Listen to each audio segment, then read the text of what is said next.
Bonjour. Après la première partie de la nouvelle Le Tertre de Howard Phillips Lovecraft, sur une idée originale de l'écrivaine Delia Bishop, écrite entre 1929 et 1930, je vous propose l'écoute de la seconde et dernière partie de cette formidable épopée dont je vous résume succinctement le premier volet. L'histoire débute dans une paisible bourgade de l'Oklahoma où cohabitent Indiens et colons blancs. Cependant, une mystérieuse colline artificielle, le Tertre, suscite l'effroi. Deux spectres en gardent l'accès et quiconque ose s'en approcher en ressort marqué par la folie. Refusant de céder à ses superstitions, le narrateur, guidé par une curiosité scientifique insatiable, entreprend d'explorer l'étrange monticule. Au cœur du Tertre, il découvre un manuscrit espagnol datant de 1545, écrit par Don Panfilo de Zamacona. Ce texte révèle l'existence d'un monde souterrain abritant une civilisation humaine d'origine extraterrestre. Jadis prospère, cette société a sombré dans des pratiques perverses et un culte des entités cosmiques. Entre fascination et effroi, le narrateur plonge dans les ténèbres de cette révélation jusqu'à affronter une vérité qu'il aurait préféré ignorer. Voici donc la seconde et dernière partie de la nouvelle Le Tertre, qui débute quelques minutes avant la fin de la première partie.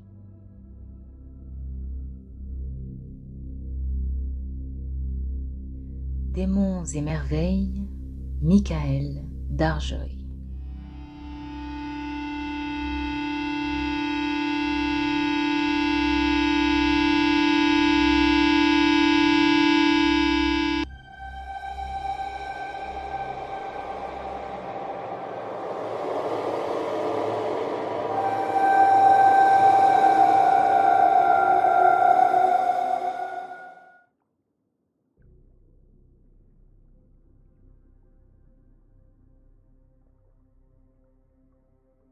À la vue de ce gouffre noir, Charging Buffalo manifesta une grande terreur.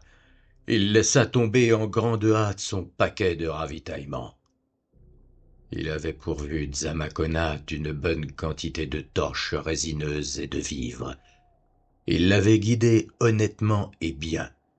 Mais il refusait de prendre sa part de ce qui les attendait. Zamacona lui donna les babioles qu'il avait mises de côté pour cette occasion et obtint sa promesse de revenir dans la région un mois plus tard. Il lui montrerait alors le chemin conduisant vers le sud au village Pecos. Un rocher dominant la plaine au-dessus d'eux fut choisi comme lieu de rendez-vous. Le premier arrivé installerait le camp en attendant l'autre.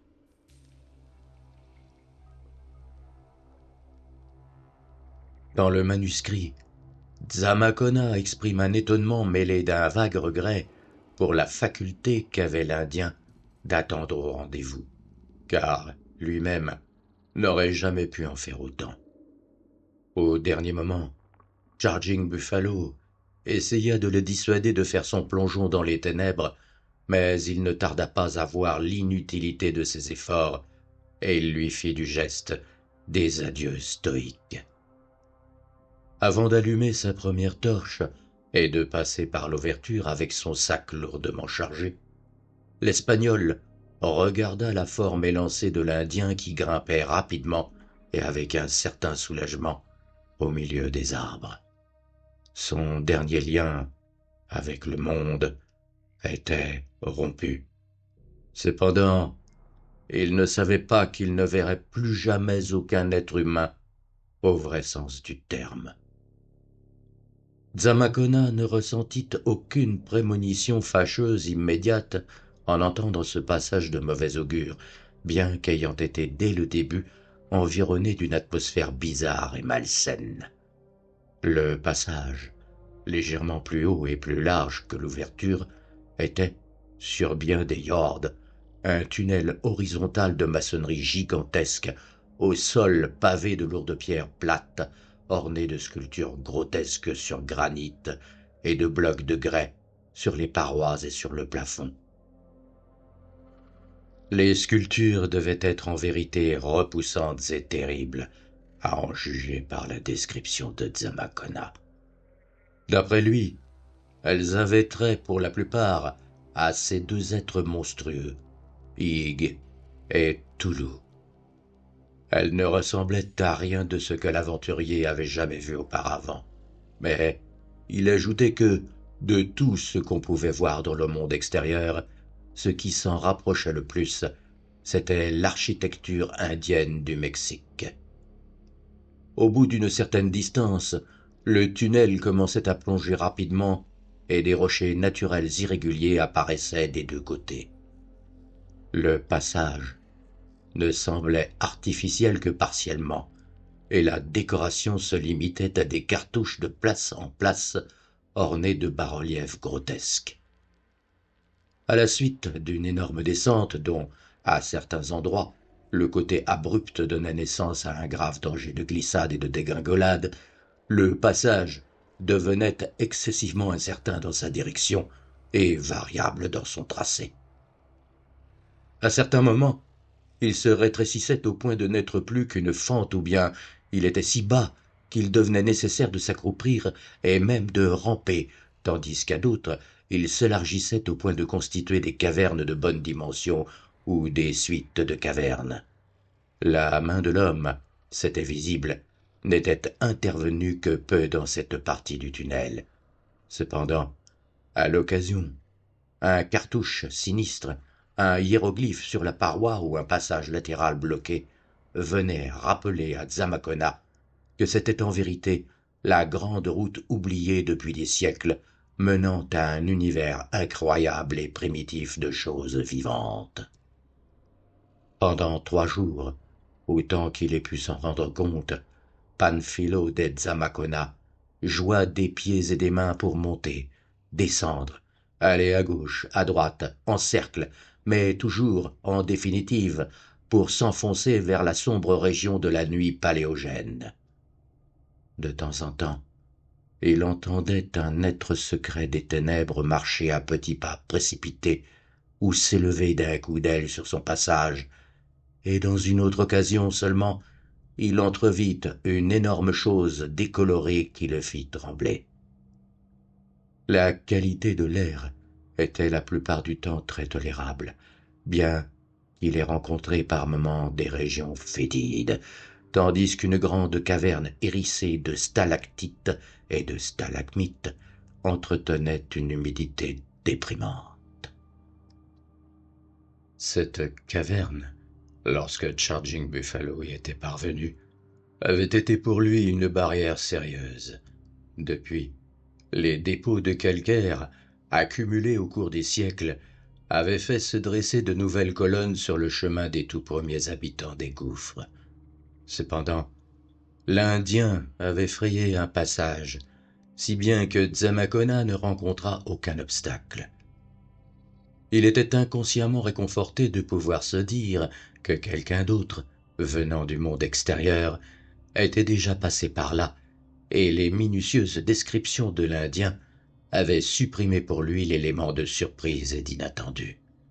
Bien plus, Charging Buffalo, connaissant l'existence du tunnel, l'avait muni d'une ample provision de torches pour l'aller et le retour, et il ne courait aucun danger de se perdre dans l'obscurité.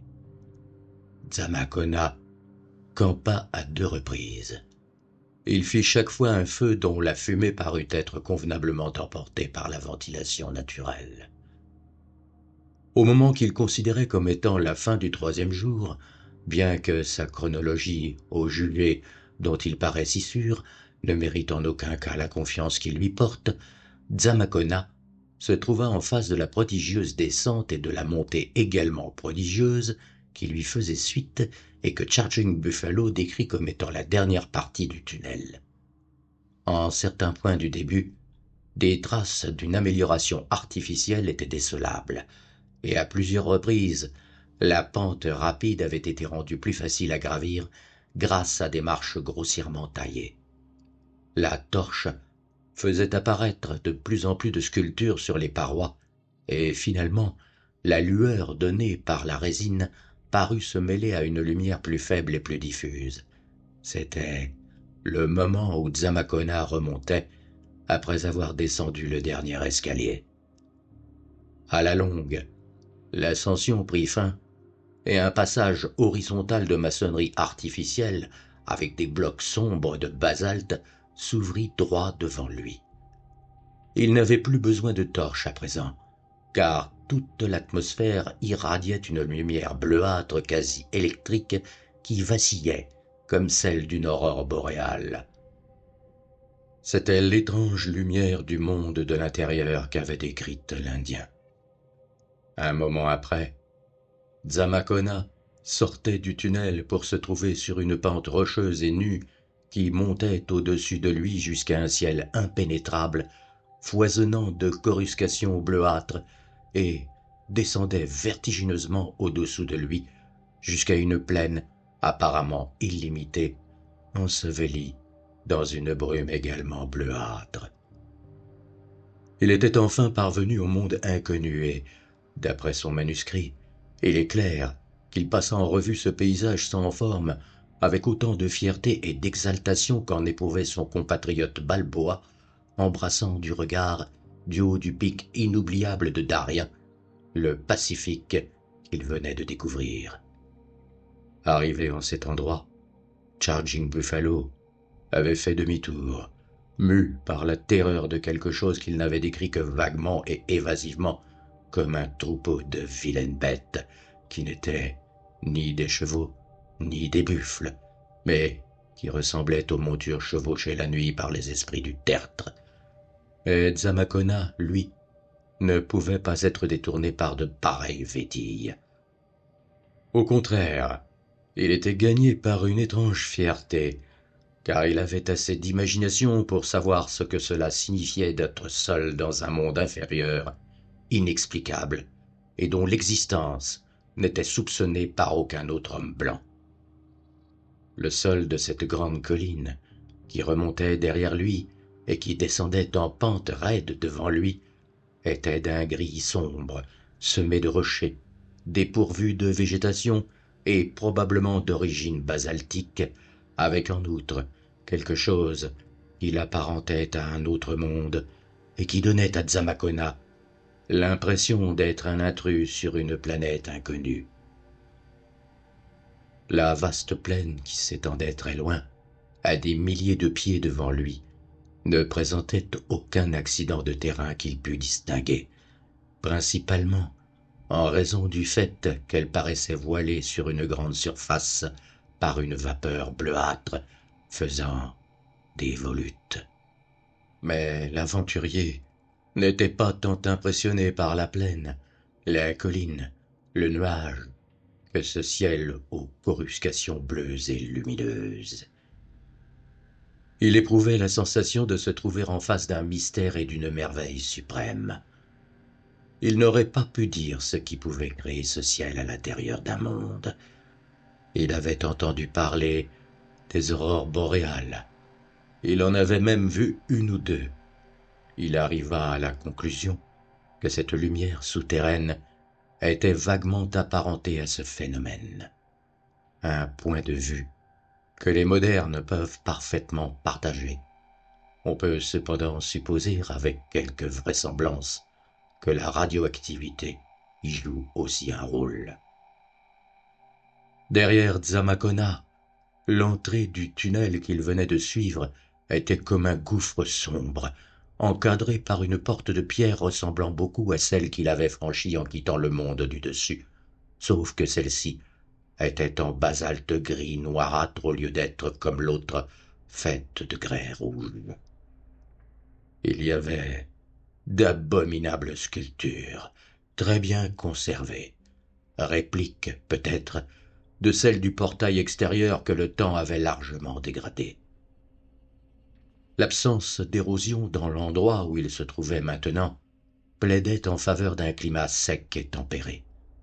En vérité, l'Espagnol commençait déjà à noter la délicieuse stabilité d'une température printanière comme caractéristique de l'atmosphère intérieure de la Terre. Sur les montants de pierre, on voyait la trace de logements de gonds, et il ne subsistait réellement ni porte, ni grille, ni vestige. Il s'assit pour se reposer et réfléchir. Il allégea son sac en retirant des vivres et des torches en quantité suffisante pour la traversée du tunnel en sens inverse. Il les dissimula près de l'ouverture, sous un petit tas de pierres ramassées parmi les fragments de rochers dont le sol était couvert. Puis, après avoir réajusté son fardeau ainsi allégé, il entama sa descente en direction de cette plaine éloignée. Il se préparait à pénétrer dans une région qu'aucun être vivant appartenant à l'extérieur de la Terre n'avait explorée depuis un siècle ou davantage, où aucun homme blanc n'était jamais allé et d'où, à en croire la légende, aucune créature n'était jamais revenue en possession de toute sa raison.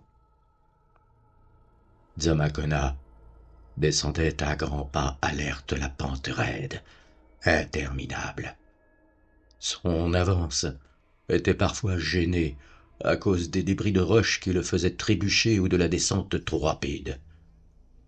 La distance qui le séparait de la plaine ensevelie sous la brume devait être énorme, car, après bien des heures de marche, elle ne semblait pas s'être rapprochée. Derrière lui, il y avait toujours la grande colline qui se perdait vers le haut en une mer aérienne de coruscations bleuâtres. Le silence régnait partout, si bien que ses propres pas, le bruit que faisaient en tombant les pierres qu'il avait déplacées, frappaient ses oreilles avec une netteté saisissante. C'est à une heure qu'il considérait comme environ midi qu'il aperçut pour la première fois les traces anormales de pas qui lui firent penser aux terribles insinuations de Charging Buffalo, à sa suite précipitée et à son horreur étrangement persistante. Le sol, à cause des débris de roches dont il était semé, présentait toutes sortes d'embûches, mais en un certain point, un passage relativement horizontal avait amené l'accumulation de détritus et la formation d'une sorte d'arête, tandis qu'une vaste surface de terre gris foncé était, de ce fait, complètement dénudée parmi des traces indiquant qu'un troupeau nombreux avait erré sans but. Dhammakona y découvrit des empreintes anormales. Il faut considérer qu'il ne pouvait pas les décrire plus exactement, mais le manuscrit fait apparaître beaucoup plus de terreurs vagues que d'observations judicieuses. Ce qui effraya au juste l'Espagnol ne peut être induit que de ses allusions ultérieures à ces animaux. Il parle de ces empreintes comme n'étant ni des sabots, ni des mains, ni des pieds, ni, précisément, des pattes, et n'étant pas non plus grandes au point que leur taille inspire de l'inquiétude. Pourquoi exactement et depuis combien de temps ces choses se trouvaient là, voilà qui n'est pas facile à deviner. Il n'y avait pas de végétation visible. Il était donc hors de question que des bêtes pussent paître là. Mais naturellement, si elles étaient carnivores, elles auraient pu aussi bien chasser des animaux plus petits dont leurs propres traces auraient pu recouvrir les empreintes.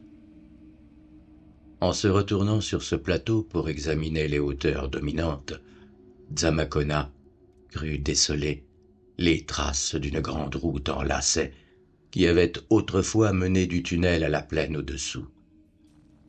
On ne pouvait avoir une impression d'ensemble de cette ancienne grande route qu'en embrassant un large panorama, car depuis longtemps, elle était cachée par un amoncellement de débris de rochers.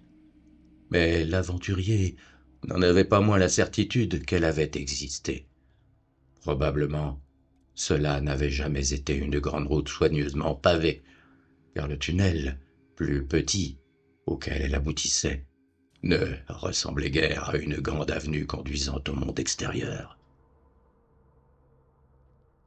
En choisissant un chemin direct pour la descente, Dzamakona n'avait pas suivi son cours sinueux, bien qu'ayant pu le traverser une ou deux fois. Son attention ainsi mise en éveil, il regarda devant lui pour voir s'il ne pouvait pas trouver sa trace en descendant vers la plaine. Et finalement, il se dit qu'il le pouvait.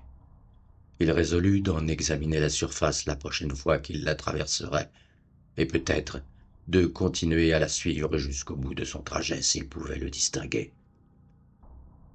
Après avoir repris son voyage, Dzamakona parvint quelque temps après sur ce qu'il crut être une courbe de la route primitive. Il y avait des vestiges d'aménagement et de quelques tentatives primitives de revêtement, mais il n'en restait pas assez pour que cette route mérite d'être suivie. En fouillant le sol avec son épée, l'Espagnol fit sortir quelque chose qui brillait dans cette lumière bleue éternelle et fut ému de trouver une sorte de pièce ou de médaille d'un métal inconnu, sombre, poli, portant sur chaque face des dessins hideux. C'était pour lui entièrement inconnu et déconcertant, et, d'après sa description, je ne doute pas qu'il se soit agi d'un deuxième exemplaire du talisman que m'avait donné Aigle Gris près de 4 siècles plus tard. Il le mit dans sa poche après un long et minutieux examen, continua sa route et, finalement, planta sa tente à une heure qu'il estima devoir être le soir dans le monde extérieur. Le lendemain, Dzamakona se leva de bonne heure et reprit sa descente à travers ce monde éclairé de bleu, ce monde de brume, de désolation et de silence naturel. À mesure qu'il avançait, il finissait par pouvoir discerner quelques détails sur la plaine lointaine. Arbres, buissons, rochers, une petite rivière qui apparaissait, venant de la droite, et qui tournait pour aller vers l'avant en un point situé à gauche de ce qu'on croyait devoir être son cours. Cette rivière semblait être franchie par un pont se rattachant à la route qui descendait. L'explorateur put, en faisant très attention, retrouver le trajet de la route s'étendant au-delà en ligne droite à travers la plaine. Finalement, il crut même déceler des villes s'échelonnant le long de ce ruban rectiligne, des villes dont la lisière gauche arrivait à la rivière et la franchissait parfois. Lorsque cela se produisait, il vit, en descendant, qu'il y avait toujours trace de ponts qui étaient en ruine ou qui subsistaient. Il était à présent au milieu d'une végétation rare et herbeuse, et il vit qu'au-dessous de lui, cette végétation s'épaississait de plus en plus. La route était à présent plus facile à suivre, du fait que sa surface décourageait l'herbe de pousser, tandis que le sol plus meuble la retenait. Les fragments de rochers étaient moins fréquents, et l'étendue aride qui se trouvait derrière lui paraissait rébarbative par contraste avec le milieu dans lequel il se trouvait.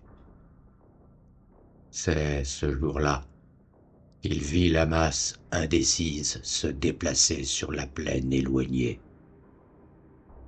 Depuis la première fois qu'il avait vu de sinistres empreintes de pas, il n'en avait pas rencontré d'autres.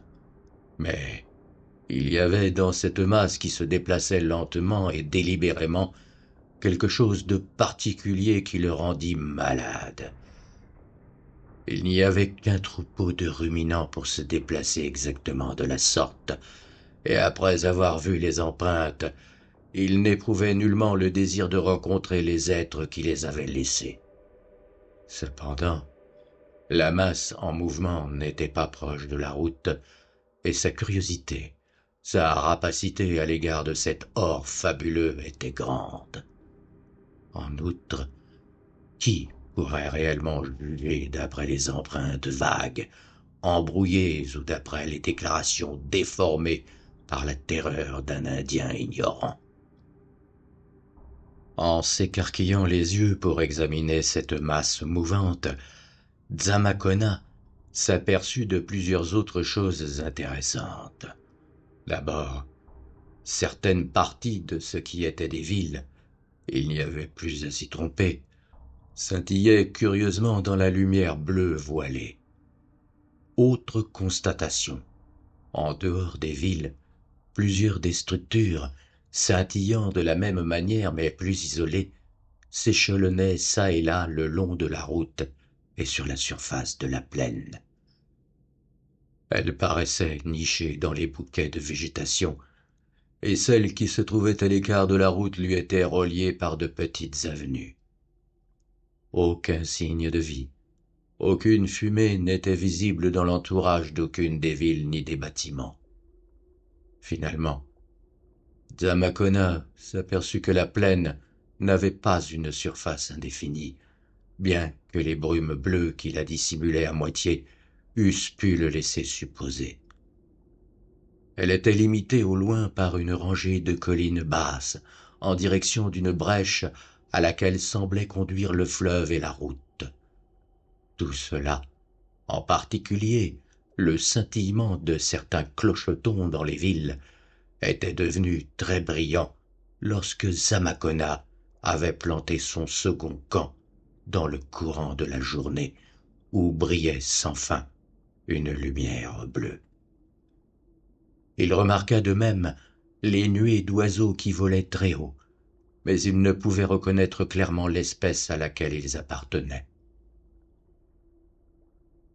Le lendemain après-midi, pour utiliser, comme le manuscrit le faisait constamment, le langage du monde extérieur, Dzamakona parvint à la plaine silencieuse et traversa la rivière, au cours tranquille, sur un pont de basalte noir, curieusement sculpté et en bon état de conservation. L'eau était claire. Elle contenait des poissons d'un aspect totalement étrange. La route était maintenant pavée et pratiquement envahie d'herbes folles et de plantes rampantes. Son tracé était par endroits souligné par de petites colonnes portant des symboles obscurs. La surface gazonnée s'étendait de chaque côté, avec, ici et là, un bouquet d'arbres ou d'arbustes et avec des fleurs bleuâtres indéfinissables qui poussaient en désordre un peu partout. De temps en temps, un mouvement brusque de l'herbe indiquait la présence de serpents. Après plusieurs heures de trajet, le voyageur parvint à un bosquet de vieux chênes verts semblant originaires d'ailleurs, qui, il le savait pour l'avoir vu de loin, protégeait l'un des édifices isolés aux toits brillants. Parmi la végétation qui s'y était accrochée, il vit les colonnes couvertes de sculptures hideuses, appartenant à un portail de pierre s'éloignant de la route. Et, peu après, il se frayait un passage à travers les bruyères au-dessus d'un chemin pavé en damier et incrusté de mousse, bordé d'arbres énormes et de colonnes basses monolithiques. Finalement, dans cette lumière verte atténuée, il aperçut la façade du bâtiment croulante et indiciblement vieille. Un temple, à n'en pas douter. C'était un amoncellement de bas-reliefs écœurants qui représentaient des décors, des êtres, des objets et des cérémonies qui ne pouvaient certainement pas trouver leur place sur cette planète ni sur aucune autre peuplée de gens sains d'esprit. En parlant de ces choses, Dzamakona fait montre pour la première fois de cette hésitation choquée et pieuse qui diminue la valeur d'information du reste de son manuscrit.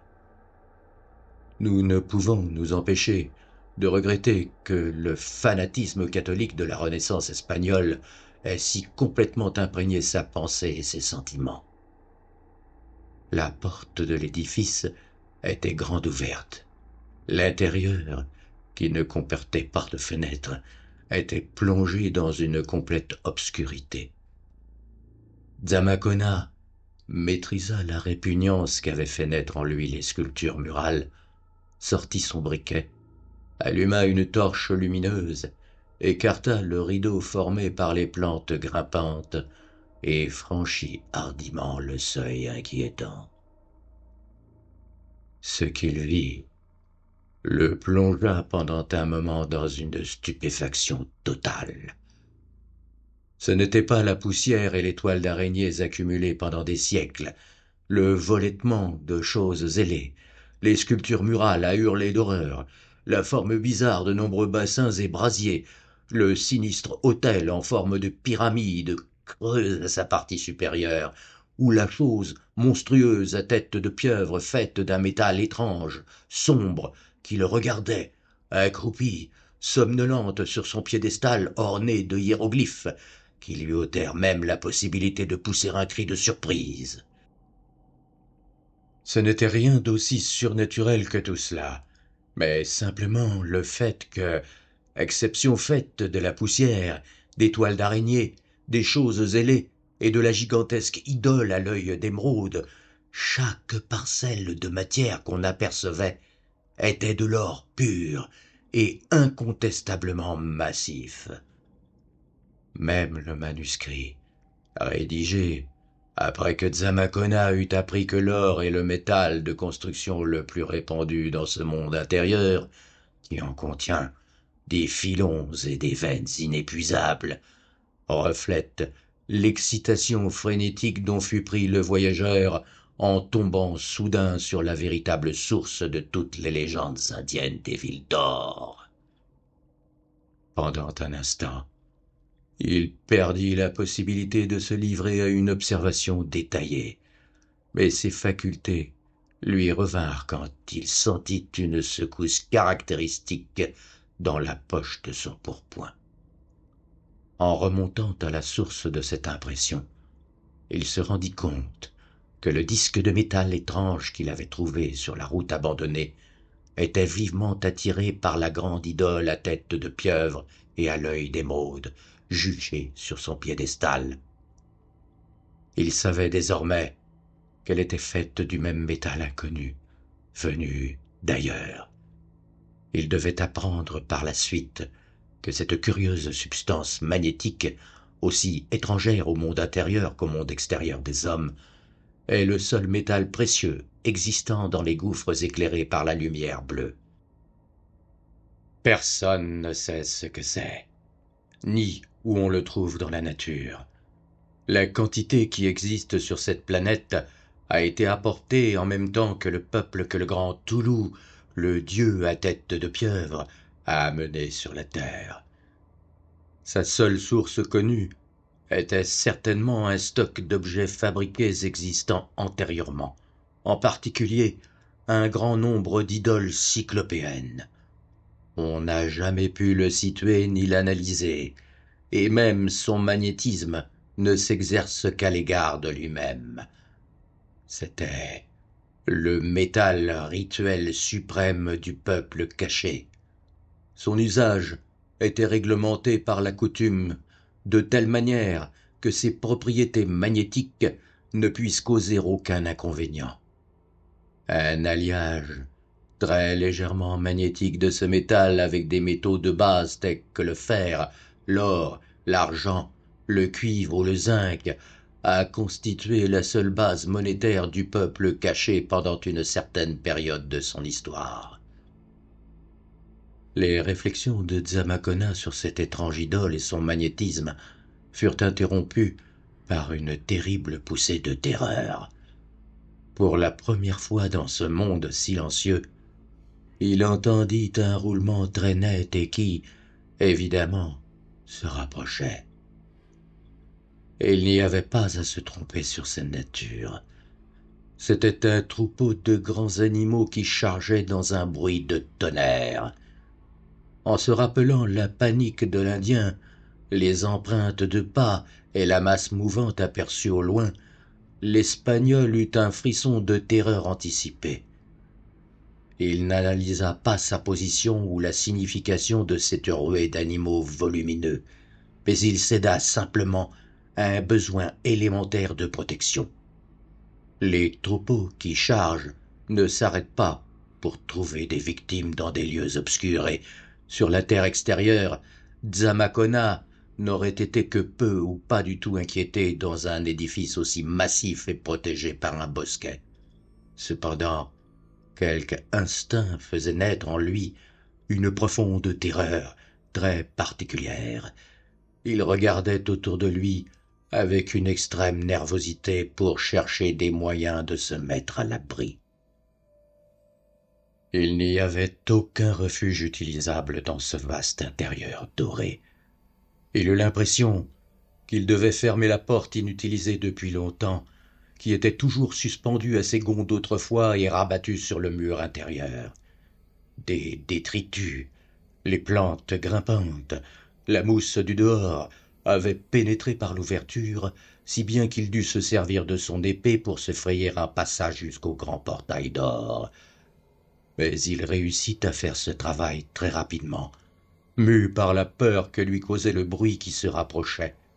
Le martèlement des sabots s'était encore intensifié et était devenu plus menaçant au moment où il se mit à secouer la porte.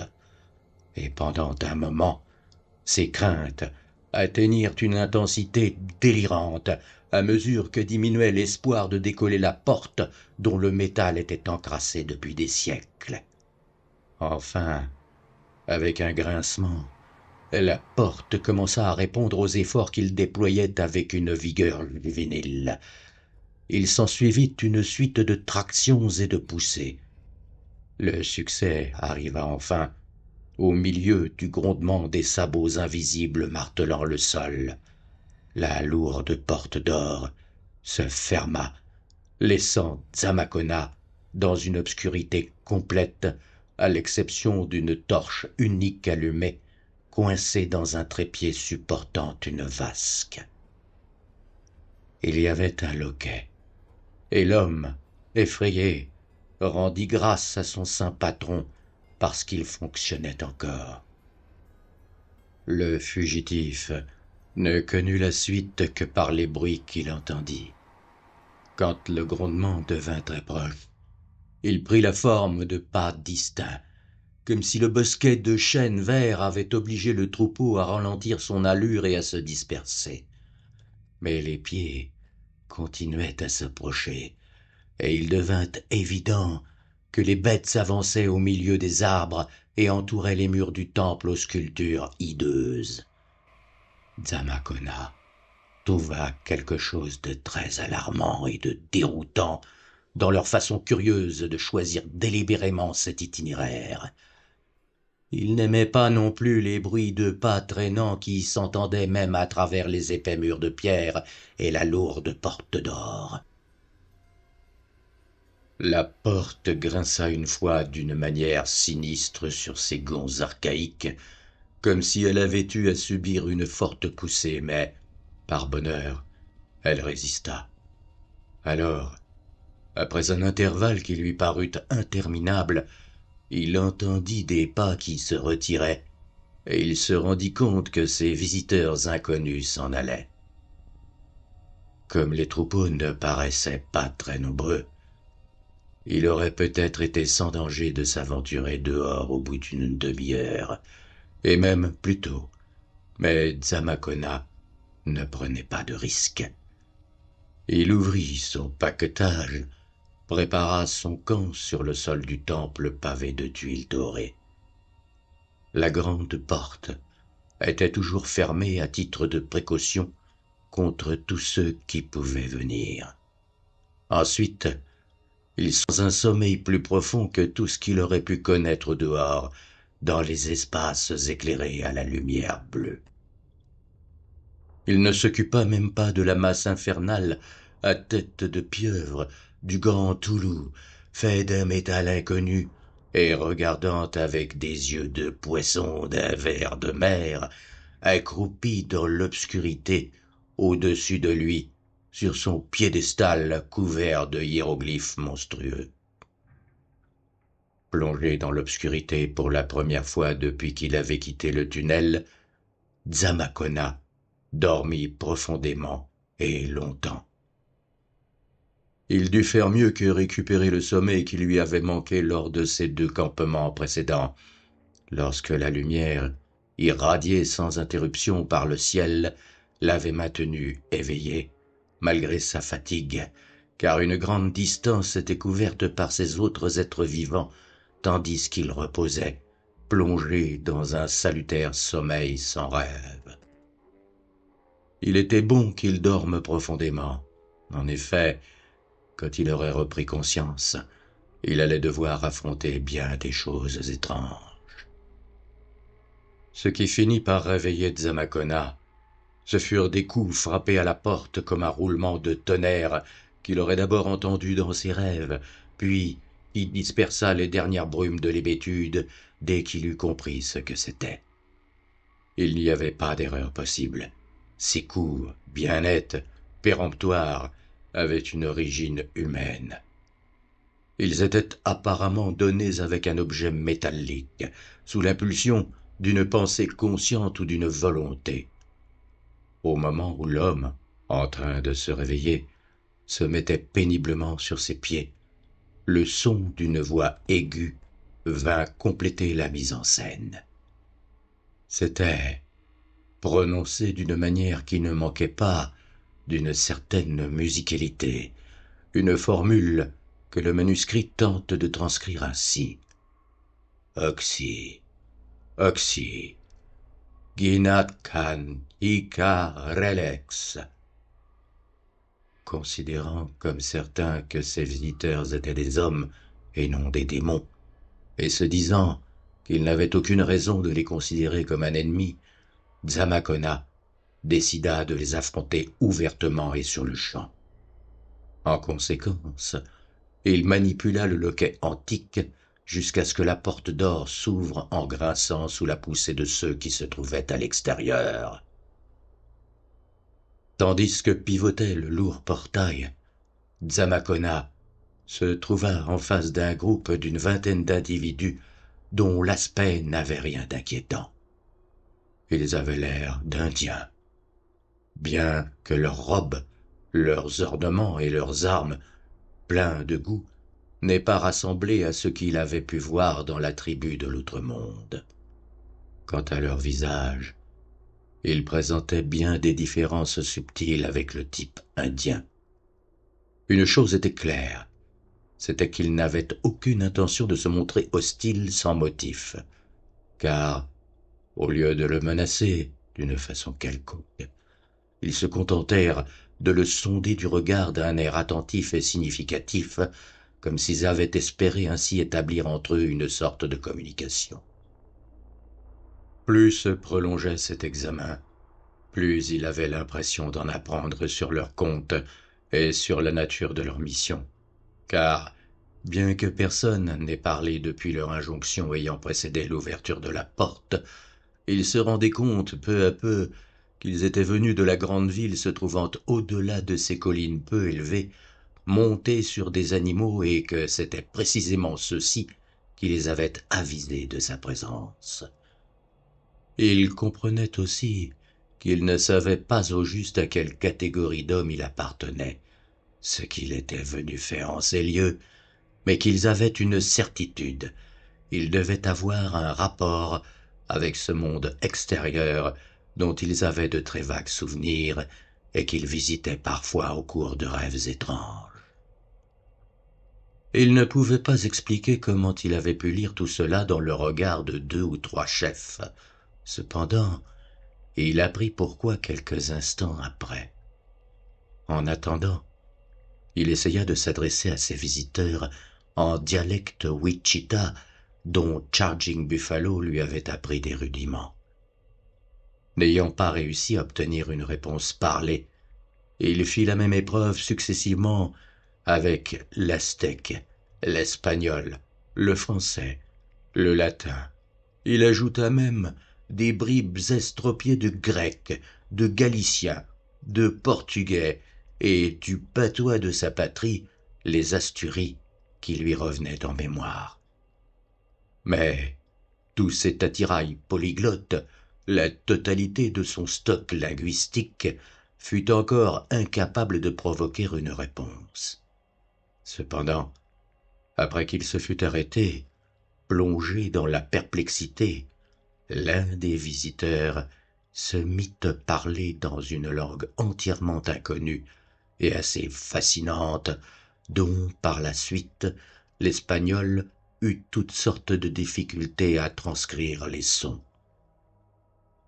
Voyant son incapacité à le comprendre, celui qui venait de parler désigna d'abord ses propres yeux, puis son front, et encore une fois ses yeux, comme s'il avait voulu l'enjoindre de le regarder pour recueillir ce qu'il avait l'intention de lui transmettre. Zamacona obéit et se trouva rapidement en possession de certains renseignements. D'après ce qu'il apprit ainsi, ce peuple conversait à présent par transmission de pensée sans intervention de la voix. Cependant, il avait autrefois utilisé une langue parlée qui se perpétuait dans la langue écrite et à laquelle il continuait à recourir par respect de la tradition, ou bien lorsqu'un sentiment puissant exigeait de s'exprimer spontanément. Il pouvait les comprendre simplement en concentrant son attention sur leurs yeux, et il pouvait répondre en formant une image mentale de ce qu'il voulait exprimer et en projetant sa substance dans son regard. Lorsque celui qui communiquait avec lui par le truchement de la pensée s'arrêta, l'invitant apparemment à répondre, Zamacona essaya de son mieux de suivre la méthode prescrite, mais ne parut pas réussir très brillamment. Si bien qu'il fit un signe de tête et essaya de dire qui il était et de parler de son voyage en ayant seulement recours aux gestes. Il leva le doigt, comme pour désigner le monde extérieur, puis ferma les yeux et imita une taupe en train de creuser. Ensuite, il ouvrit les yeux et désigna le sol pour indiquer sa descente de la grande rampe. À titre d'expérience, il ajouta un ou deux mots articulés à sa mimique. Par exemple, il se désigna d'abord, puis fit de même avec tous ses visiteurs, et il dit « Un hombre ». Ensuite, il se désigna lui seul et articula très soigneusement son nom. « Panfilo de Zamacona ». Avant la fin de cette conversation étrange, une grande quantité de renseignements avait déjà été échangés. Zamacona avait commencé à apprendre à projeter sa pensée et avait de même appris plusieurs mots du langage parlé archaïque de la région. Ses visiteurs, d'autre part, avaient enregistré bien des rudiments de vocabulaire élémentaire espagnol. Leur propre langue ancienne était totalement différente de ce que l'espagnol avait déjà pu entendre.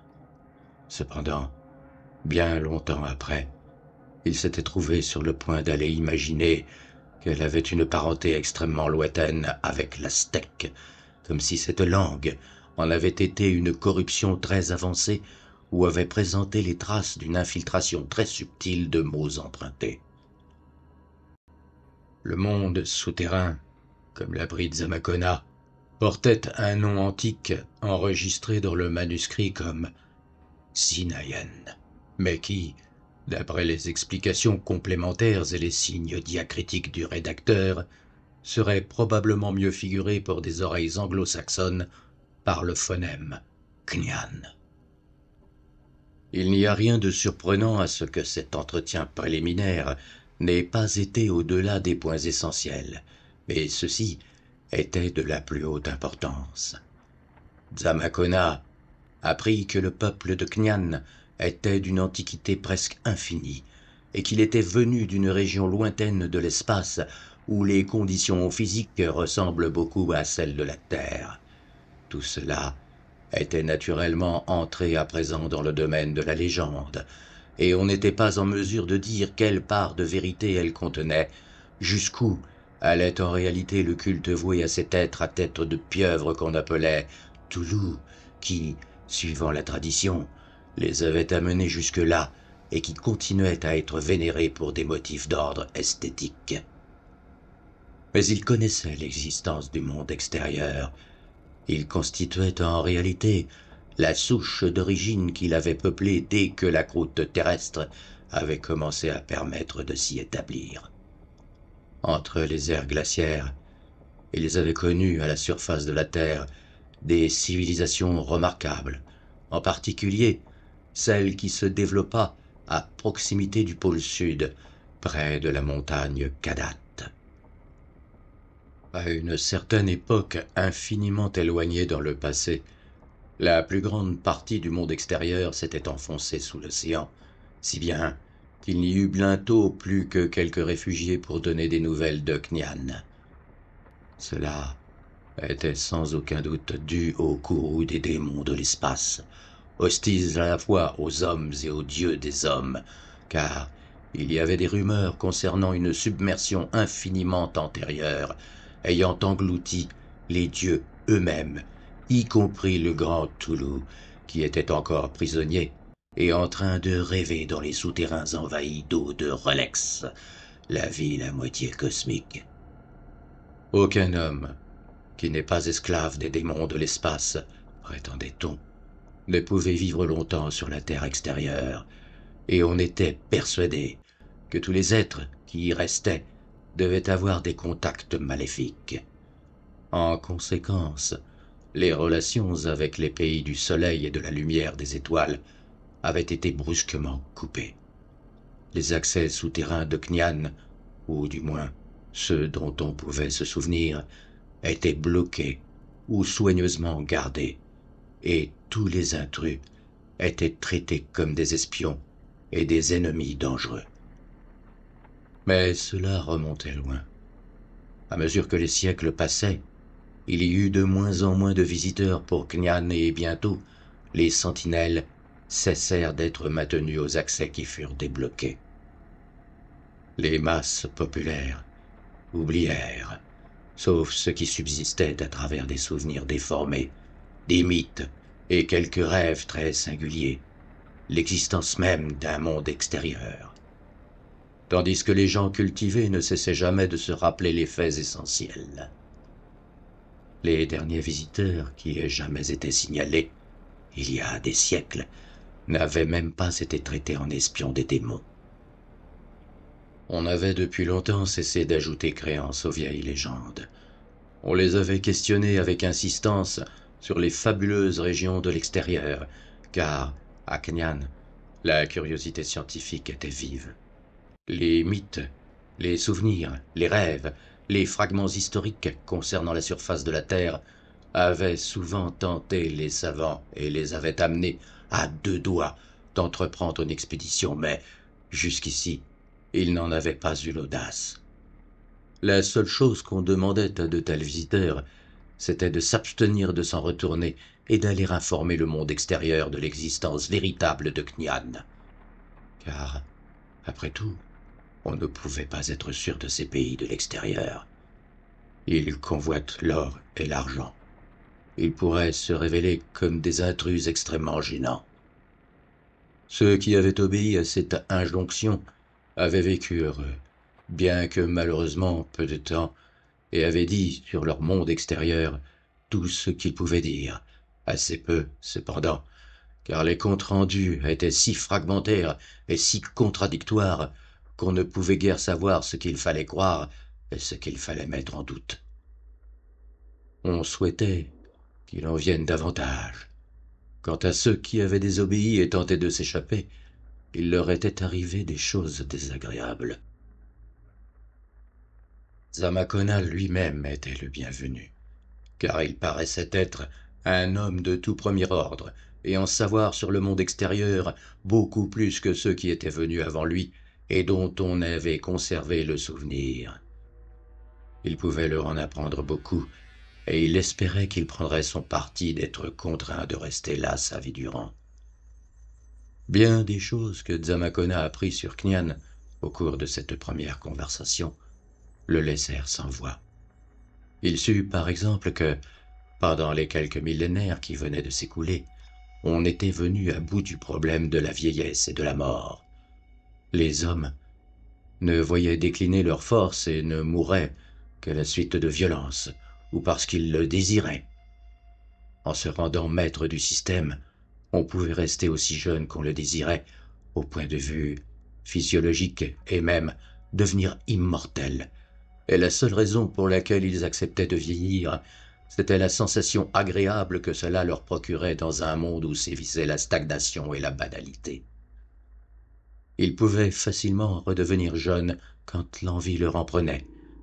Il n'y avait plus de naissance, sauf dans des buts expérimentaux, puisqu'une population importante s'était révélée inutile aux yeux d'une race dominante qui contrôlait la nature et les organismes rivaux de la même façon les uns que les autres. Beaucoup de gens, cependant, choisissaient de mourir au bout d'un certain temps, du fait qu'en dépit des efforts les plus ingénieux pour inventer des plaisirs nouveaux, l'épreuve de la prise de conscience devenait trop triste pour les âmes sensibles, en particulier pour celles chez qui le temps et la satiété avaient émoussé l'instinct de conservation et les émotions qui s'y apparentent. L'âge des membres du groupe qui se trouvait devant Zamakona s'échelonnait entre 500 et 1500 ans, et plusieurs d'entre eux avaient déjà vu des visiteurs de la surface, mais leurs souvenirs étaient un peu effacés par le temps. Ces visiteurs, soit dit en passant, avaient souvent essayé de reproduire à leur profit la longévité de la race souterraine, mais ils n'y avaient réussi que partiellement, en raison des différences que l'évolution avait fait naître durant le million ou les 2 millions d'années de séparation des deux races. Ces différences, dues à l'évolution, apparaissaient d'une manière encore plus frappante dans une autre particularité beaucoup plus extraordinaire encore que le miracle de l'immortalité. C'était l'aptitude qu'avait le peuple de Knyan à établir l'équilibre entre la matière et l'énergie abstraite, même lorsqu'il s'agissait des corps d'êtres vivants, par la seule force d'une volonté entraînée selon une certaine technique. En d'autres termes, en faisant l'effort convenable, un homme cultivé de Knyan pouvait se dématérialiser et se rematérialiser, ou bien, grâce à un effort en quelque sorte plus important et une technique plus subtile, en faire de même avec n'importe quel objet de son choix, en réduisant la matière à l'état de particules libres et en combinant à nouveau ces particules sans aucun dommage.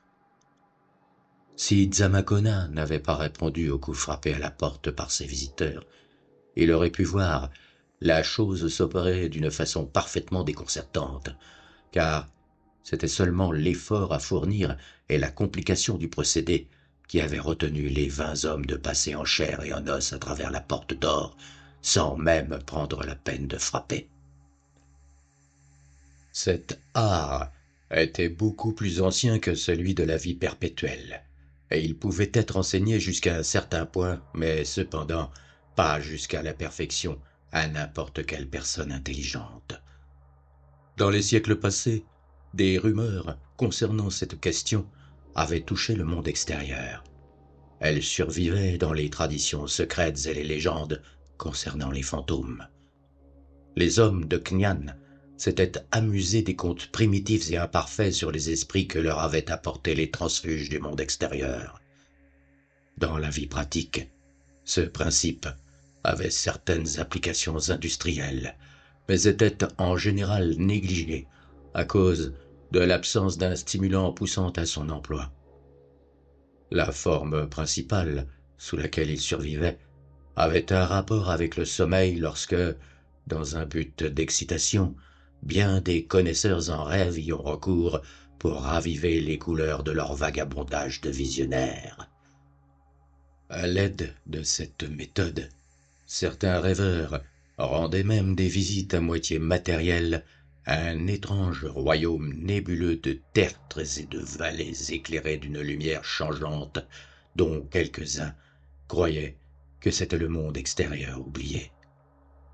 Ils s'y rendaient sur leur monture et, dans un siècle de paix, revivaient les glorieuses batailles de leurs ancêtres. Quelques philosophes pensaient que dans des cas de ce genre, Ils se fondaient en réalité avec les forces immatérielles laissées derrière eux par ces ancêtres guerriers eux-mêmes. Le peuple de Khnian habitait la grande ville de Tsat, aux murs élevés, de l'autre côté des montagnes.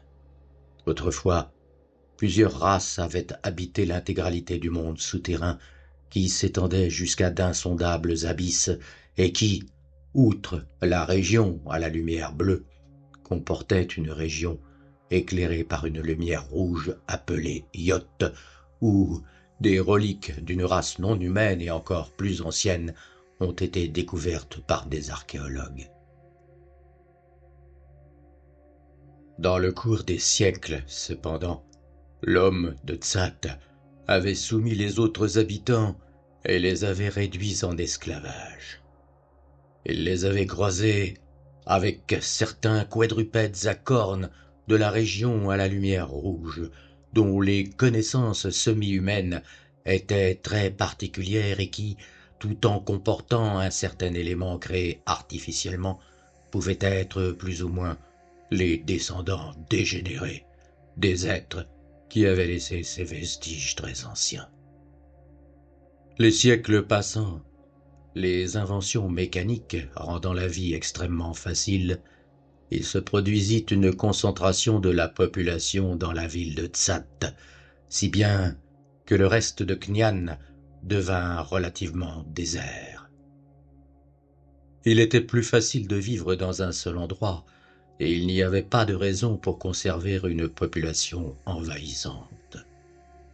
Beaucoup des vieux appareils mécaniques étaient encore en usage, bien que d'autres aient été abandonnés quand on avait pu voir qu'ils ne réussissaient pas à donner du plaisir ou qu'ils n'étaient pas nécessaires à une race plus réduite en nombre et dont l'énergie mentale permettait de gouverner beaucoup d'organismes industriels inférieurs et semi-humains. Cette nombreuse classe d'esclaves était extrêmement composite. Elle descendait d'ennemis autrefois vaincus, de transfuges du monde extérieur, de cadavres curieusement galvanisés de manière à pouvoir servir et des membres naturellement inférieurs de la race dirigeante de Tsat.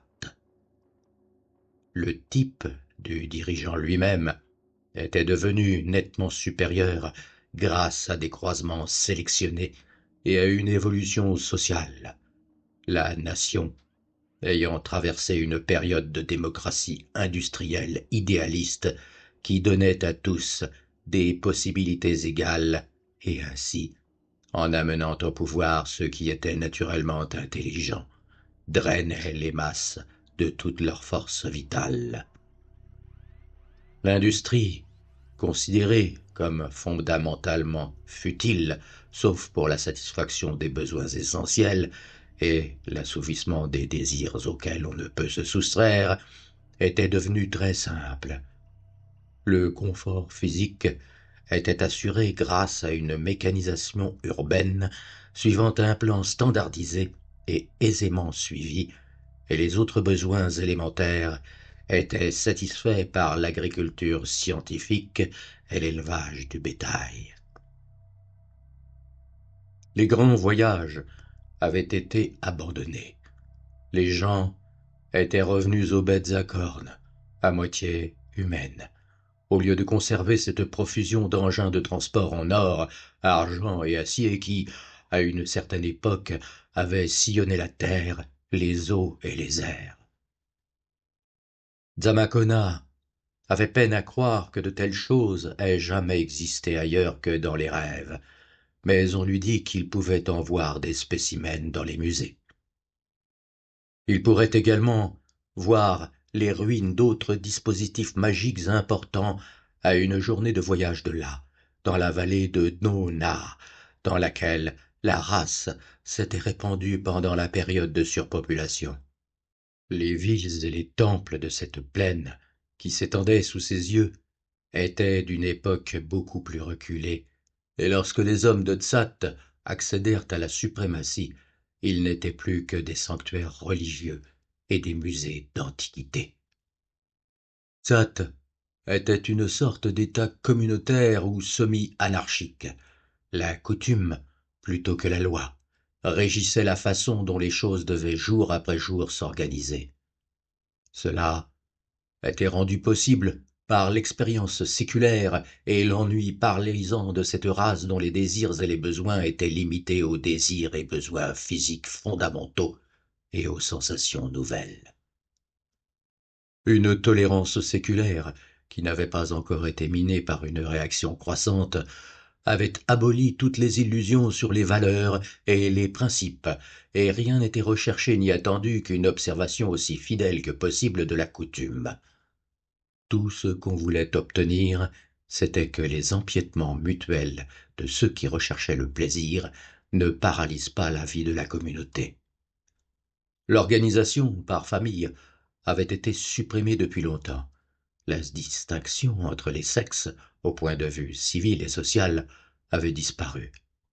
La vie quotidienne était organisée selon des cadres rituels.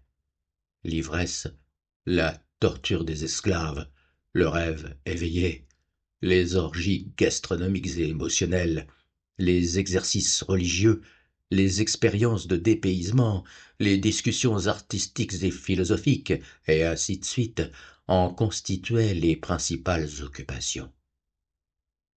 La propriété, principalement la terre, les esclaves, le cheptel, les participations à l'entreprise collective de la ville de Tzat, les lingots de métal magnétique Toulouse, ancien étalon monétaire universel, étaient attribués sur des bases très complexes qui prévoyaient la répartition égale d'une certaine somme entre tous les hommes libres. La pauvreté était inconnue. Le travail consistait seulement en quelques devoirs d'ordre administratif imposés selon un système compliqué de tests et de sélection. Dzamakona éprouva des difficultés à décrire des conditions de vie si différentes de ce qu'il avait connu antérieurement. Ce passage de son manuscrit pose des problèmes particulièrement embarrassants. L'art et l'intellectualité, semblait-il, avaient atteint à Tzat des niveaux très élevés, puis ils avaient sombré dans l'indifférence et la décadence. La prédominance de la machine avait, à une certaine époque, brisé l'essor de l'esthétique normale en faisant intervenir une tradition géométrique dépourvue de vie et stérilisant l'expression authentique.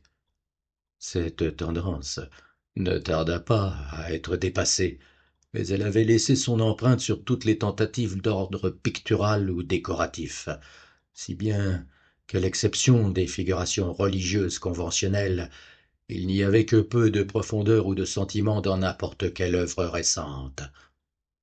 Des reproductions archaïques d'œuvres anciennes avaient été jugées de beaucoup préférables pour la satisfaction générale.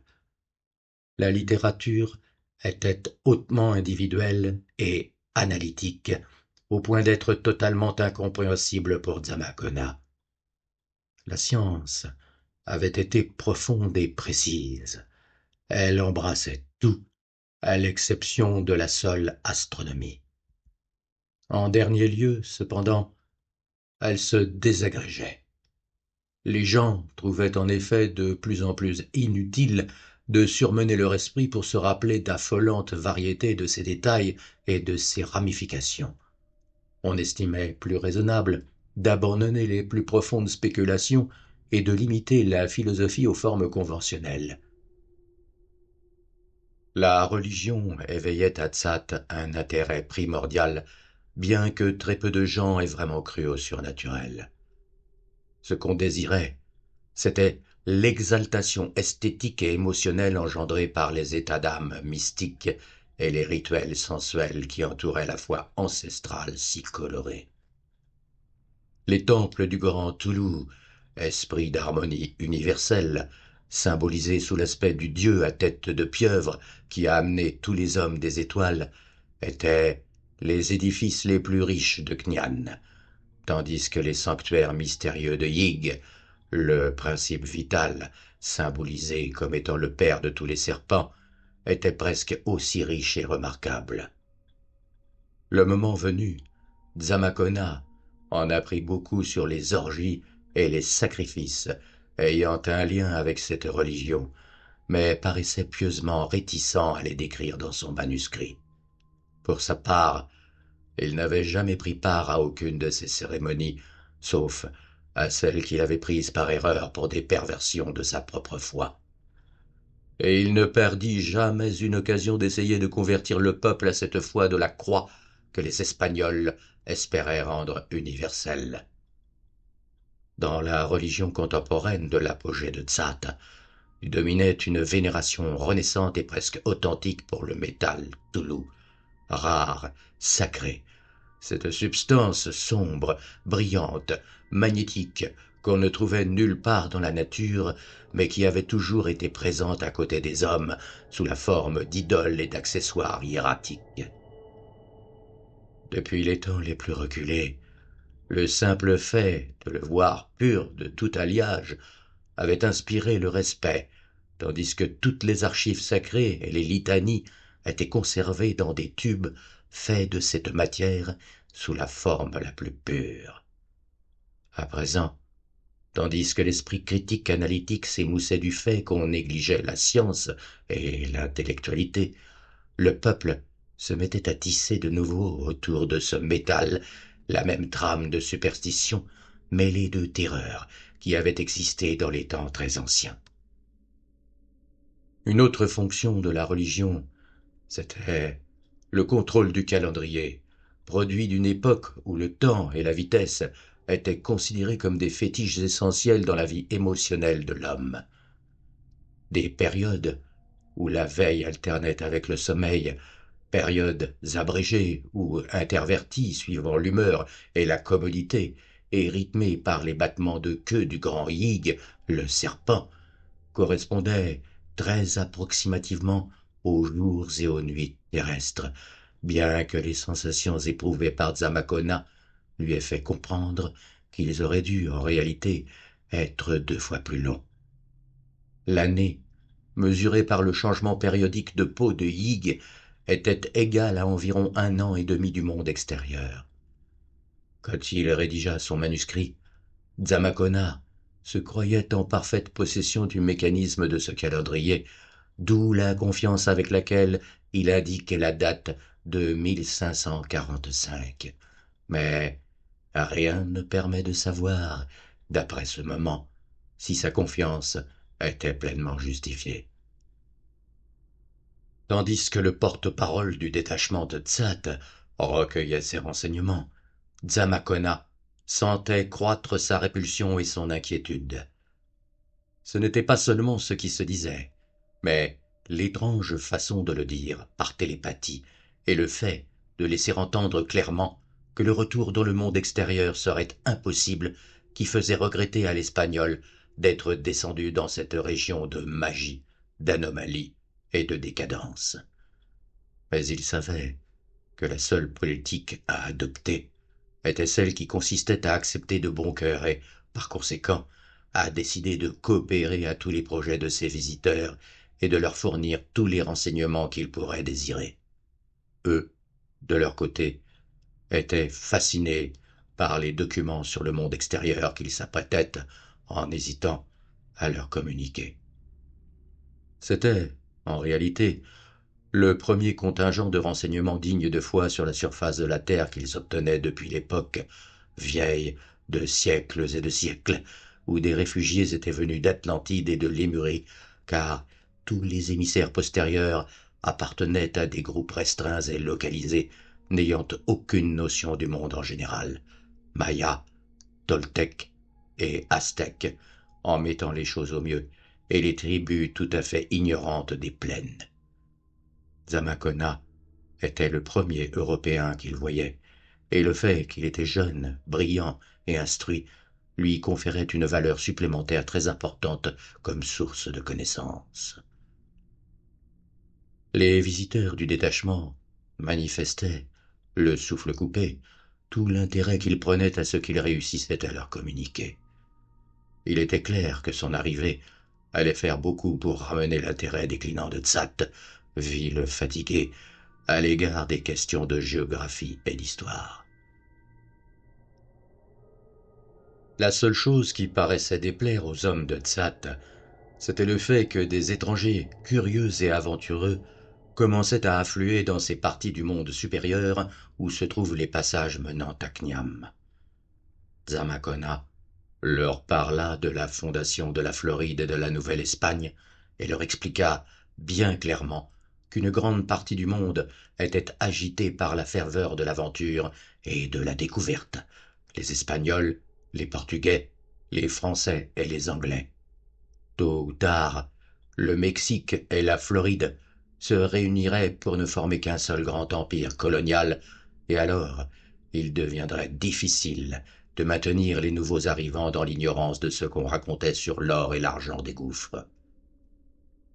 Charging Buffalo était au courant du voyage de Zamacona à l'intérieur de la Terre. En parlerait-il à Coronado, ou ferait-il, d'une façon ou d'une autre, parvenir un rapport au grand vice-roi quand il ne trouverait pas le voyageur au rendez-vous convenu? Les visages de ces visiteurs laissèrent paraître de l'inquiétude pour le maintien du secret et la sécurité de Kniam, et Zamacona apprit par transmission de pensée que, désormais, des sentinelles allaient être certainement placées de nouveau au passage non bloqué conduisant au monde extérieur et dont les hommes de Tsat pouvaient se souvenir. La longue conversation de Zamacona s'était déroulée dans la pénombre verte du bosquet à la porte du temple. Quelques-uns des hommes étaient étendus dans les herbes et sur la mousse à côté du sentier à moitié disparu, tandis que les autres, comprenant l'espagnol et le porte-parole principal du détachement Tsat, étaient assis sur les colonnes basses, monolithiques, qui jalonnaient çà et là les abords du temple. Un jour terrestre presque entier avait dû s'écouler pendant ce colloque, car Zamacona avait ressenti plusieurs fois le besoin de nourriture et pris quelques provisions dans son paquetage, tandis que certains membres du détachement Tsat allaient chercher des vivres sur la route, là où ils avaient laissé leur monture.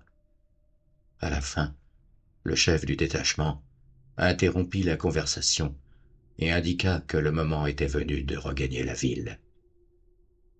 Il y avait, affirma-t-il, plusieurs montures sans cavaliers dans la cavalcade, et Zamacona pourrait en utiliser une.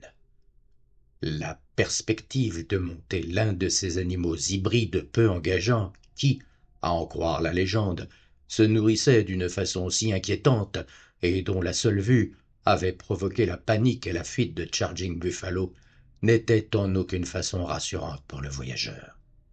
De plus, il était très troublé par un autre détail, l'intelligence apparemment surnaturelle avec laquelle certains membres du détachement de la veille avaient fait part de sa présence aux hommes de Tsat et amené là des membres de cette expédition. Mais Zamacona n'était pas un lâche. Il suivit donc hardiment les hommes qui descendaient le sentier envahi d'herbe pour retrouver la route où les attendait leur monture. Et cependant, il ne peut retenir un cri de terreur en voyant ce qu'il vit après avoir franchi les grands pylônes couverts de plantes grimpantes et en se trouvant sur la route ancienne. Il ne s'étonnait plus que le Wichita curieux se fût enfui, pris de panique, et il dut fermer un moment les yeux pour ne pas perdre la raison. Il est dommage qu'un certain sentiment de réticence pieuse l'ait empêché de décrire complètement dans son manuscrit ce spectacle sans nom. Toujours est-il qu'il fait simplement allusion à l'aspect morbide et repoussant de ces grandes choses blanches aux mouvements décousus, avec une fourrure noire sur le dos, une corne rudimentaire au milieu du front et des traces incontestables de sang humain ou anthropoïde sur leurs mufles au nez plat et aux lèvres saillantes. C'était, déclare-t-il, plus loin dans son manuscrit, les plus terribles entités objectives qu'il ait jamais vues dans sa vie à Knyan ou dans le monde extérieur. Et la qualité spécifique de la terreur suprême qu'il inspirait ne tenait à aucun caractéristique reconnaissable et possible à décrire. Ce qui troublait principalement, c'était qu'il n'était pas complètement des produits de la nature. Les hommes du détachement remarquèrent la frayeur de Zamakona et s'empressèrent de le rassurer autant qu'ils le purent.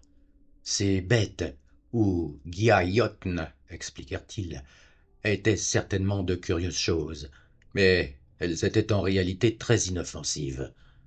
La viande qu'elles mangeaient n'était pas celle d'êtres intelligents de la race dominante, mais seulement celle d'une classe particulière d'esclaves qui avaient, pour une grande part, cessé d'être tout à fait humaines et qui, à dire vrai, constituaient la principale réserve de viande de Knian. Elles avaient, elles, ou leurs principaux ancêtres, été trouvées à l'état sauvage parmi les ruines cyclopéennes du monde déserté de Yot, éclairé à la lumière rouge qui s'étend sous le monde éclairé de bleu de Knian. Qu'elles soient partiellement humaines paraissait tout à fait clair, mais les savants ne pourraient jamais savoir à coup sûr si elles étaient réellement les descendantes d'entités disparues qui avaient vécu et régné sur ces ruines étranges. Le fondement principal d'une pareille hypothèse était le fait bien connu que les habitants disparus de Yot étaient des quadrupèdes. On savait au moins cela d'après les très rares manuscrits et les sculptures découverts dans les caves de Tzin, sous la plus grande ville de Yot, dont il ne reste que des ruines. Mais on a également appris par ces manuscrits que les êtres vivants de Yot disposaient de l'art de produire synthétiquement la vie et avaient créé, pour les détruire ensuite, plusieurs races d'animaux industriels et de transport conçus pour être efficaces dans le cours de leur histoire, sans parler de leur façon de fabriquer, pendant leur longue période de décadence, toutes sortes de formes vivantes fantastiques pour procurer de l'amusement ou des sensations inédites. Les êtres de Yot avaient sans aucun doute des parentés reptiliennes, et la plupart des physiologistes de Tsat reconnaissent que ces bêtes avaient beaucoup évolué dans le sens reptilien avant d'être croisées avec la classe esclave mammifère de Knian. Panfilo de Zamakona et Nunes monta pour de bon l'une de ces bêtes morbides de Tsat et vint se placer à côté du chef de la caravane qu'on appelait Gliatnin et qui s'était montré très actif dans leurs précédents échanges de renseignements.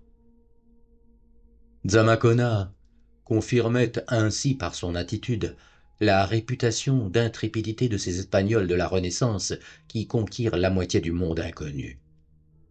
L'allure de ce Yayotn lourdeau, tout répugnant qu'il fût, était régulière et égale à un point surprenant, et le siège était très confortable.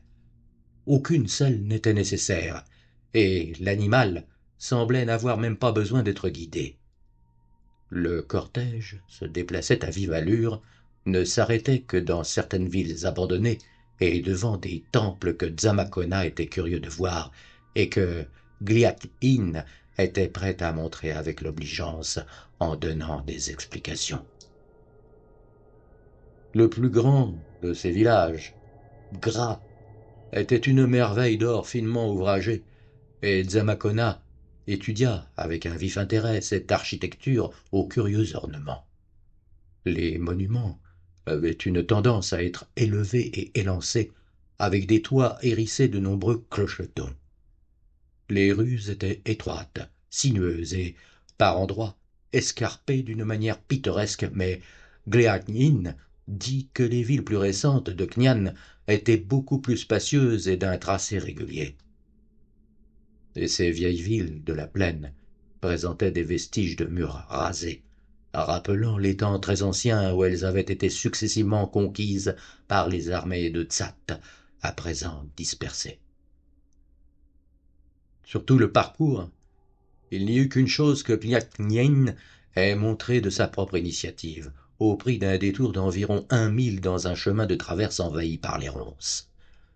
C'était un temple massif, simple, formé de blocs de basalte noir, sans la moindre sculpture et ne contenant qu'un piédestal d'onyx sans rien dessus.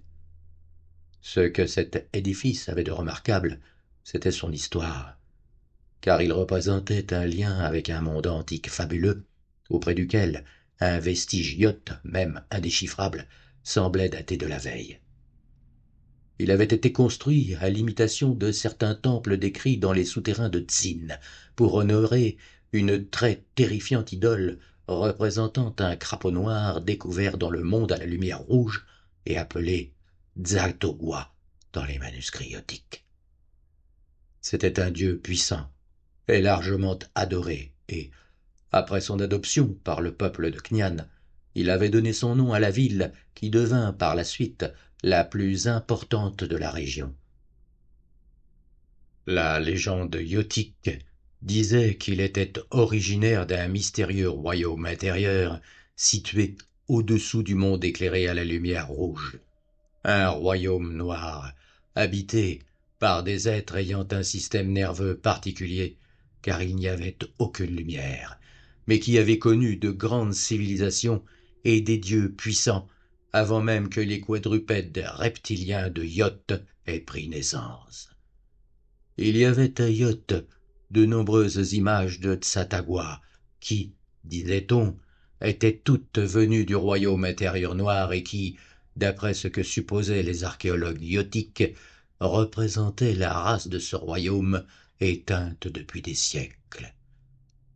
Le royaume noir, qui portait le nom de Nkai dans les manuscrits yotiques, avait été exploré aussi complètement que possible par ces archéologues, et ses cavités ou terriers creusés dans la pierre avaient donné naissance à des spéculations à n'en plus finir. Lorsque les hommes de Knyan découvrirent le monde éclairé à la lumière rouge et déchiffrèrent ces étranges manuscrits, ils prirent à leur compte le culte de Tsatagwa et emportèrent toutes les terrifiantes images du crapaud dans le pays de la lumière bleue. Ils les recueillirent dans des sanctuaires de basalte extraits des carrières ryotes comme celle de Tzamakona voyait en ce moment. Ce culte fut florissant jusqu'à rivaliser presque avec les cultes ancestraux de Yig et de Tulu, et une branche de la race le transporta même dans le monde extérieur, où les images les plus petites finirent par trouver un sanctuaire à Olotoé, dans le pays de l'Omar, à proximité du pôle nord terrestre. Ce qui mit fin à ce culte, ce fut l'exploration partielle du royaume noir de Nkai, sous le monde de la lumière rouge de Yot. D'après les manuscrits yotiques, aucune vie ne subsistait sur Nkai, mais quelque chose avait dû se passer au cours des siècles situés entre l'époque de Yot et l'arrivée des hommes sur la Terre, quelque chose qui n'était peut-être pas dépourvu de corrélation avec la fin de Yot. Il y avait eu, probablement, un tremblement de terre qui ouvrit des chambres inférieures du monde sans lumière, fermées, pour arrêter les incursions des archéologues yotiques, ou peut-être une juxtaposition encore plus effrayante d'énergie et d'électrons, absolument inconcevable pour un esprit de vertébré quel qu'il soit, s'était-elle produite. En tout cas, lorsque les hommes de Knyan étaient descendus dans les gouffres noirs de Nkai, munis de grands projecteurs atomiques, ils avaient trouvé des êtres vivants qui glissaient le long de canaux creusés dans la pierre et qui adoraient des images d'onyx et de basalte représentant Tsatogwa. Mais ce n'étaient pas des crapauds comme lui. Ils étaient bien pires. C'étaient des tas amorphes de limon noir visqueux qui pouvaient prendre temporairement une forme convenant à un but déterminé. Les explorateurs de Knyam ne s'attardèrent pas à faire des observations détaillées, et ceux qui s'échappèrent vivants scellèrent le passage qui venait de la Yot à la lumière rouge dans les gouffres inférieurs. Alors, toutes les images de Tsatogwa existant au pays de Knyan furent dissoutes dans les terres par les rayons désintégrateurs et son culte fut aboli à jamais. Des siècles et des siècles plus tard, lorsque les peurs naïves se trouvèrent dépassées et remplacées par la curiosité scientifique, on se rappela les vieilles légendes de Tsatogwa et de Nkai. un détachement d'explorateurs convenablement armés et équipés descendit à yacht pour trouver la porte fermée des gouffres noirs et voir ce qui pouvait bien se trouver en dessous. Mais ils ne réussirent pas à trouver cette porte, et dans les siècles qui suivirent, aucun homme n'a pu la découvrir. De nos jours, il y a des gens qui doutent de l'existence de ces gouffres, mais les quelques rares savants qui peuvent encore déchiffrer les manuscrits gothiques considèrent leurs témoignages comme valables, bien que les rapports intermédiaires de Cnian comportant le récit de l'unique expédition terrifiante à l'intérieur d'Unkai laissent la place à bien des questions. Certaines religions plus récentes tentèrent d'effacer le souvenir de l'existence d'Unkai et sanctionnèrent gravement le fait qu'on en parle. Mais, au moment de l'arrivée de Zamakona à Nknian, ces menaces n'avaient pas encore été prises au sérieux. Tandis que la cavalcade rejoignait la vieille route et s'approchait de la chaîne de montagnes peu élevées, Zamakona s'aperçut que la rivière était très proche, sur la gauche. Un peu plus tard, comme le terrain se relevait, le cours d'eau entra dans une gorge, traversa les collines, tandis que la route franchissait la coupure à un niveau plutôt plus élevé, tout près du bord. C'est à peu près à ce moment qu'il y eut une légère ondée. Zamakona remarqua les gouttes qui tombaient çà et là, mêlées à de la bruine. Il leva les yeux pour examiner l'atmosphère lumineuse bleue, mais il n'observa aucune diminution de cet étrange rayonnement. Glial Yin lui dit alors que de telles condensations de vapeur d'eau amenant des précipitations n'étaient pas rares et qu'elles ne diminuaient jamais la luminosité de la voûte qu'ils avaient au-dessus de la tête. Une sorte de brume, en vérité, planait continuellement au-dessus des terres basses de Cnian et compensait l'absence totale de nuages. La pente légère du défilé permit à Zamakona, en regardant derrière lui, d'apercevoir le panorama de la plaine antique et désertée comme il l'avait vu de l'autre côté. Il semble avoir apprécié son étrange beauté et avoir vaguement regretté de la quitter, car il dit avoir été invité par Glial Yin à accélérer l'allure de sa monture. Quand il regarda de nouveau dans le sens de leur progression, il s'aperçut que la crête qu'allait franchir la route était très proche. Le chemin, envahi par les herbes, montait en pente raide et se perdait dans le vide et dans cette irradiation bleue. Le tableau était sans aucun doute hautement impressionnant. Une paroi verte, escarpée sur la droite, à sa gauche, une gorge profonde où coulait la rivière et au-delà, un autre mur montagneux et vert.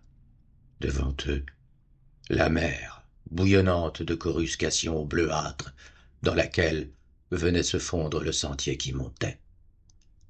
Venait alors la crête elle-même et, en même temps, le monde de Tsat qui s'étendait devant eux dans un panorama saisissant.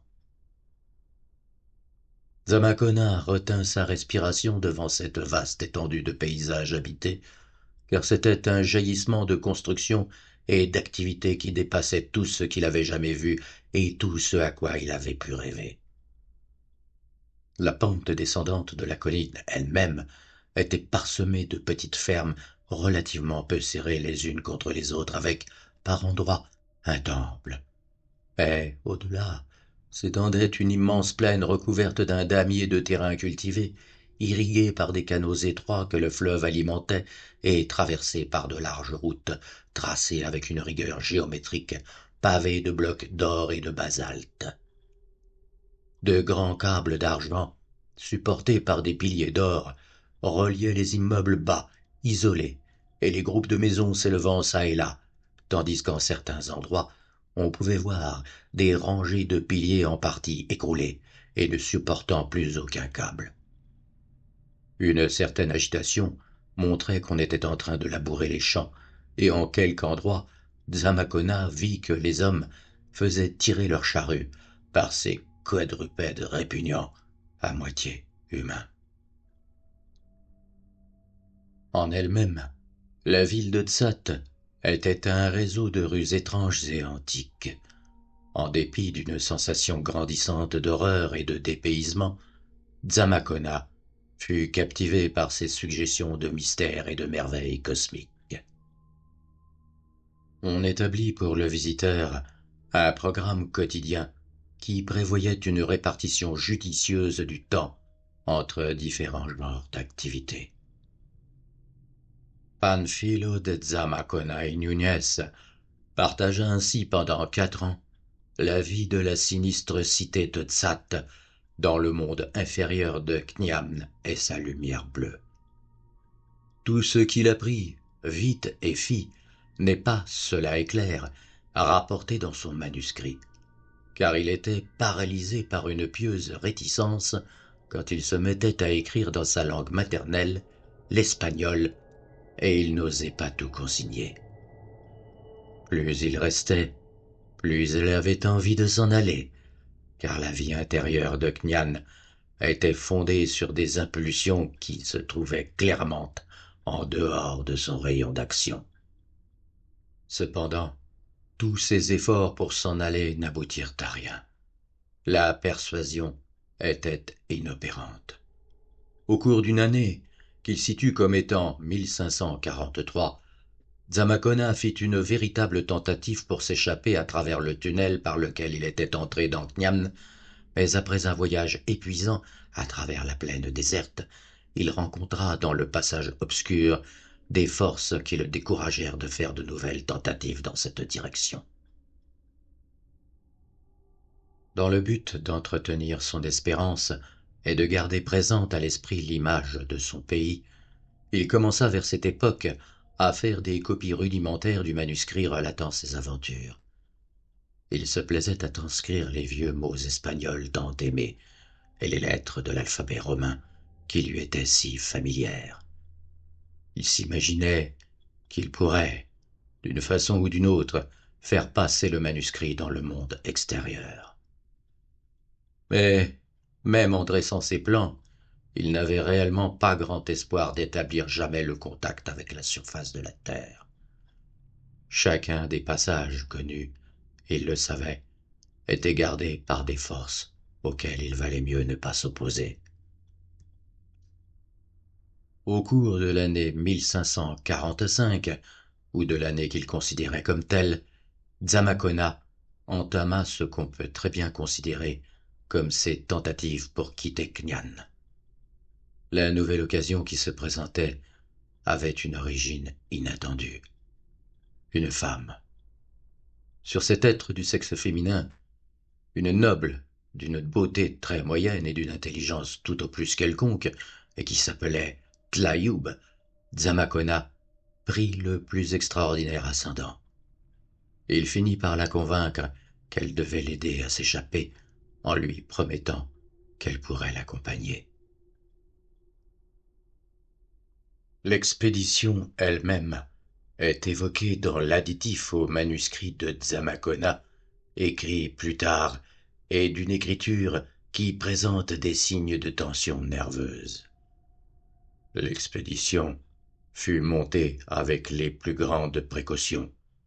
On choisit une période de repos et l'on partit aussi vite que possible dans les couloirs faiblement éclairés qui s'étendaient sous la ville.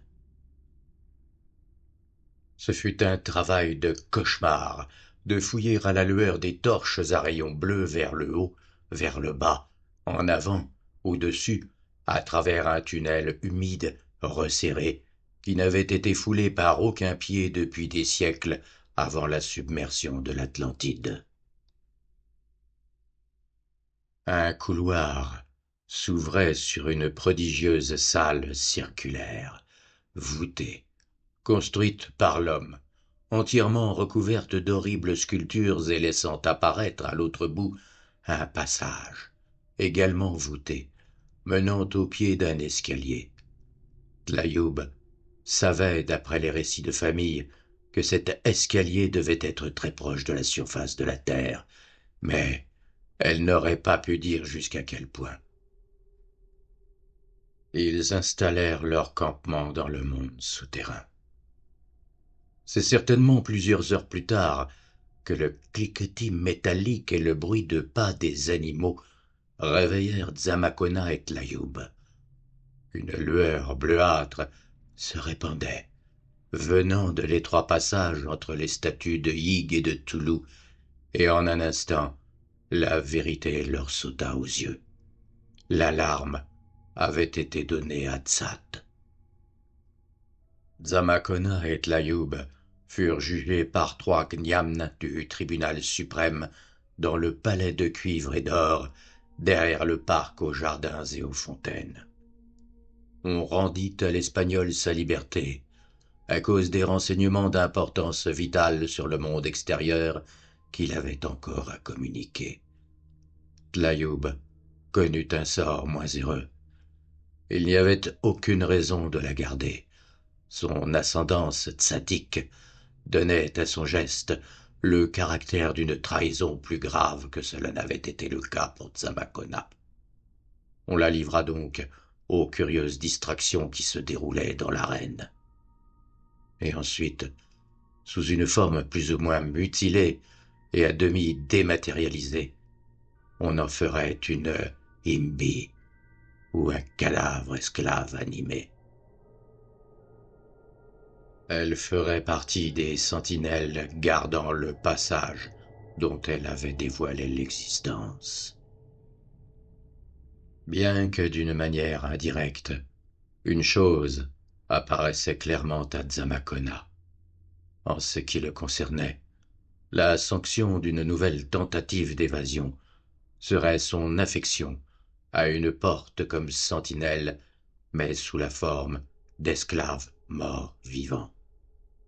Malgré tout, Zamakona décida de s'enfuir à nouveau. Il pria saint Pamphile et d'autres saints, ses gardiens, et égrena son rosaire.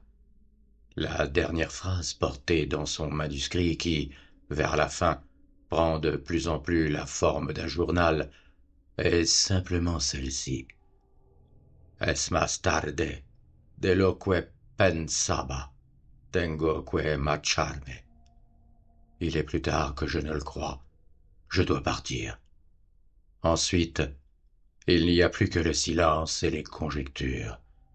Un témoignage, comme la présence même de ce manuscrit, et tout ce que pourrait apporter ce manuscrit, ce à quoi il pourrait mener.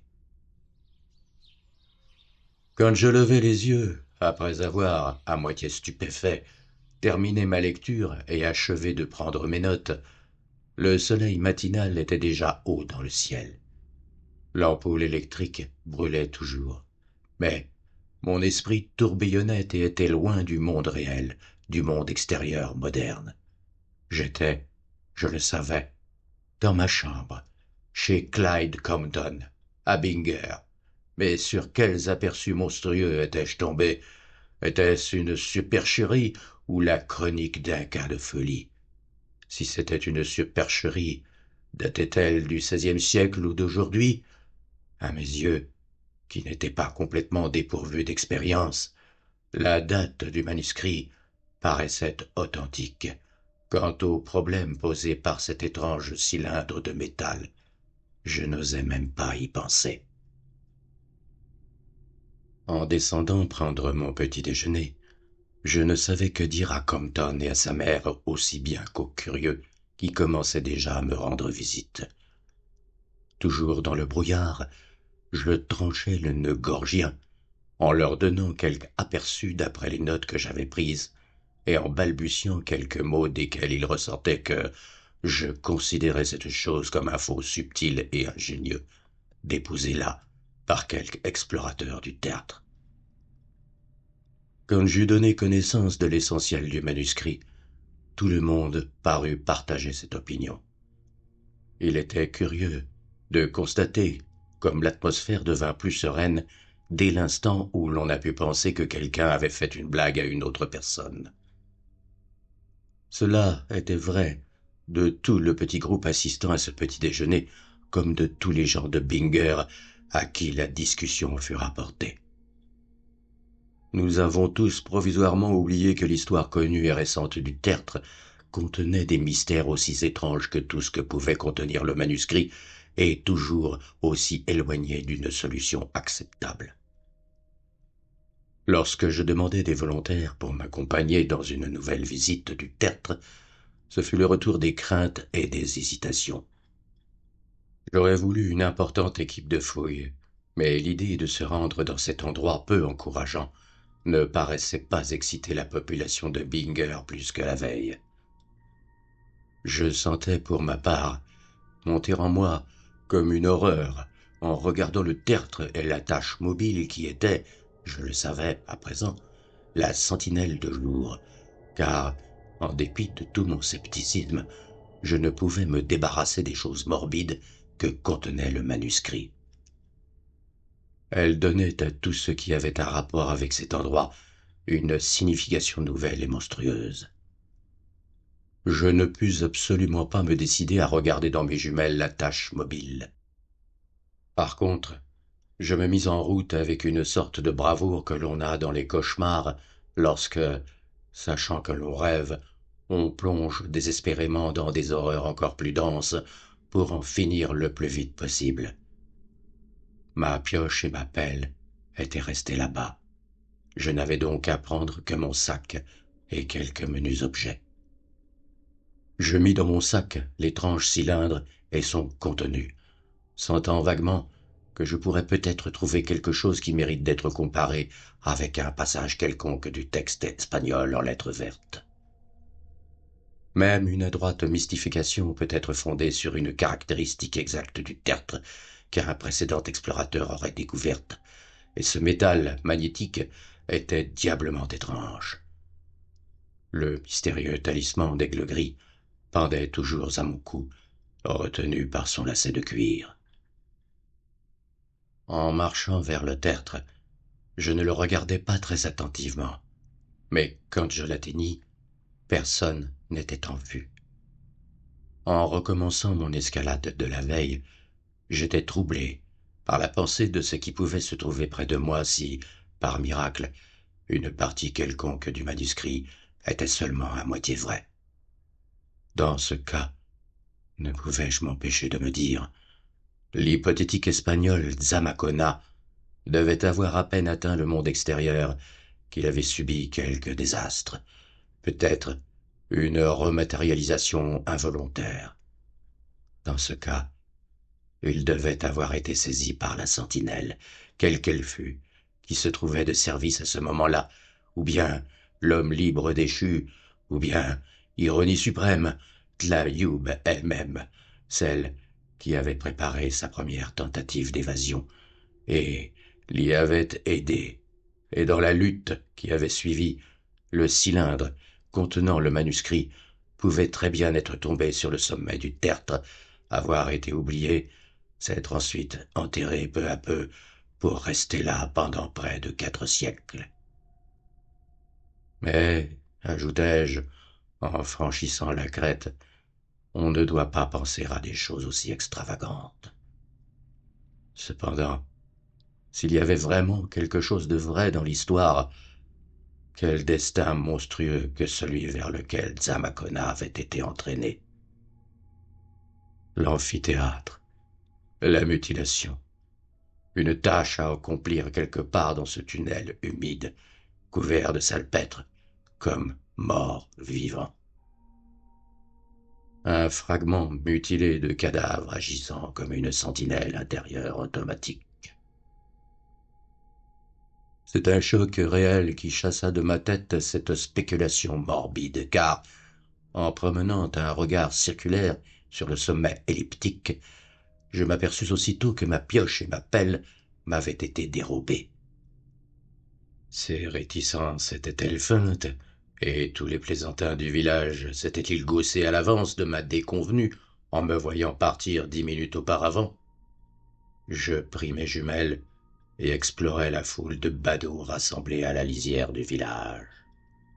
Non, ils n'avaient pas l'air d'attendre le moindre coup de théâtre.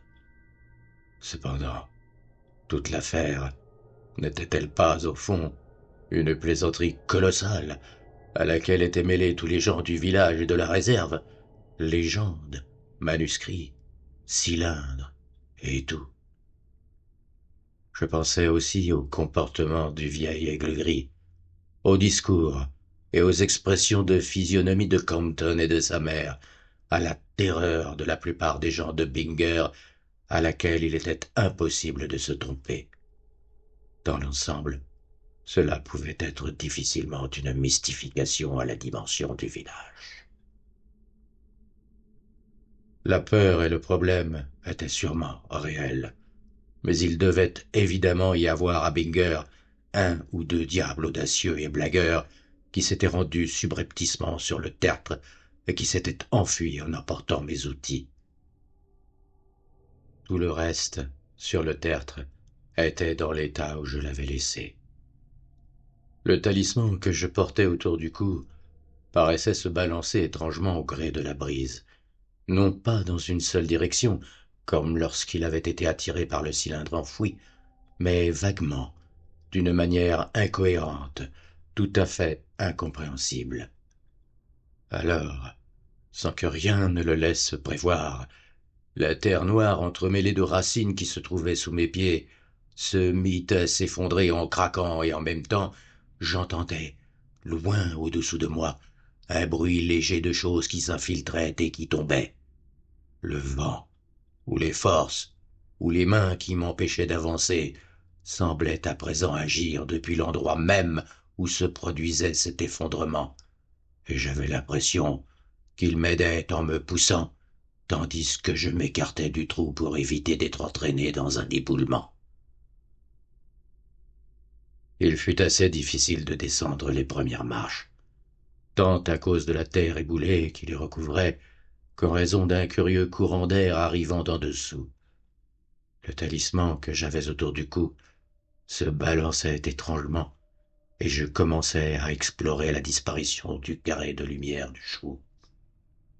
Finalement, le trou commença à s'approfondir de lui-même, et je vis la terre s'infiltrer dans une vaste cavité qui s'était creusée en dessous, de manière à laisser apparaître une ouverture de bonne taille lorsque les racines qui retenaient la terre eurent été coupées. Enfin, mes recherches avaient abouti. Avec le soulagement d'avoir réalisé ce que je cherchais et qui, pour le moment, compensait presque ma peur, je remis dans mon sac le couteau de tranchée et la machette, saisis ma puissante torche électrique et me préparai à une invasion triomphale. Il fut assez difficile de descendre les premières marches, tant à cause de la terre éboulée qu'il recouvrait, qu'en raison d'un curieux courant d'air arrivant d'en dessous. Le talisman que j'avais autour du cou se balançait étrangement, et je commençais à déplorer la disparition du carré de lumière de jour que j'avais, encore tout à l'heure, au-dessus de ma tête. La torche électrique faisait apparaître des murs humides, tachés d'humidité et incrustés, taillés dans d'énormes blocs de basalte, de ça, de là. Je croyais déceler quelques vestiges de sculptures sous les dépôts de salpêtre. Les sculptures des murs n'étaient pas complètement reconnaissables, et je frissonnais en voyant à quel point ces figures grotesques ressemblaient aux monstrueux bas-reliefs représentés sur le cylindre que j'avais trouvé.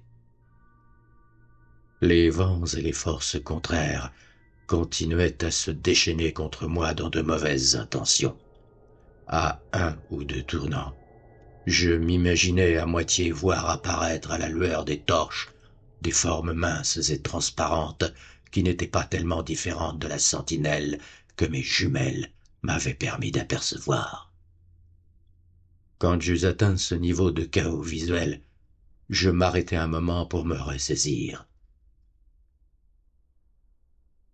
Je ne voulais pas laisser mes nerfs prendre le dessus au début de ce qui allait être sûrement une expérience éprouvante et le régal archéologique le plus important de ma carrière. Mais j'aurais préféré ne pas m'être arrêté juste à cet endroit, car Mon attention se trouva de ce fait fixée sur quelque chose de profondément bouleversant. Ce n'était qu'un petit objet, posé tout près du mur, sur l'une des marches qui se trouvait un peu plus bas. Mais cet objet était tel qu'il soumit ma raison à une pénible épreuve et appela une série de spéculations particulièrement alarmantes. Que l'ouverture qui se trouvait au-dessus de moi ait été fermée à l'égard de toutes les formes matérielles depuis des générations, cela était parfaitement évident d'après la croissance des racines d'arbustes et l'accumulation de sol éboulé. Cependant, l'objet que j'avais devant moi ne datait évidemment pas d'un grand nombre de générations, car c'était une torche électrique tout à fait semblable à celle dont j'étais muni, bosselée et entartrée par cette humidité de tombe, mais néanmoins parfaitement reconnaissable. Je descendis quelques marches, la ramassai, l'essuyai sur ma veste rugueuse. L'une des bandes de nickel portait gravés un nom et une adresse, et dès que j'ai pu lire, je les ai reconnus en sursautant. On lisait donc Jace T. Williams, 17 Trowbridge Street, Cambridge, Mass. Je savais que cette torche appartenait à l'un des deux audacieux professeurs qui avaient disparu le 28 juin 1915. Il y avait seulement 13 ans. Et cependant, je venais à peine de traverser les dépôts de terrain accumulés au long des siècles. Comment cet objet était-il venu là? Une autre entrée? Ou bien y avait-il quelque chose, après tout, dans cette idée démente de dématérialisation et de rematérialisation? Je descendais toujours l'escalier en pas de vis, qui paraissait interminable. Le doute, l'horreur pesaient de plus en plus lourdement sur moi. Cette chose ne s'arrêterait-elle donc jamais? Les sculptures devenaient de plus en plus distinctes et prenaient un caractère narratif qui me mit à deux doigts de la panique quand je reconnus de nombreuses correspondances auxquelles on ne pouvait se tromper avec l'histoire de Knian telle qu'elle était ébauchée dans le manuscrit que je transportais dans mon sac. Pour la première fois, je commençais à me demander si cela avait été bien raisonnable d'entreprendre cette descente, et s'il ne vaudrait pas mieux revenir à l'air libre avant de rencontrer quelque chose qui ne me permettrait pas de revenir en possession de toute ma raison. Mais je n'hésitais pas longtemps, car, en bon Virginien, je sentais le sang de mes ancêtres guerriers et gentilshommes aventuriers protester contre l'idée de me retirer devant un péril connu ou inconnu. Ma descente devint plutôt plus rapide que plus lente, et j'évitais d'étudier les bas-reliefs et gravures en creux qui m'avaient énervé. Tout de suite, je vis devant moi une ouverture voûtée, et je compris que le prodigieux escalier s'était enfin terminé.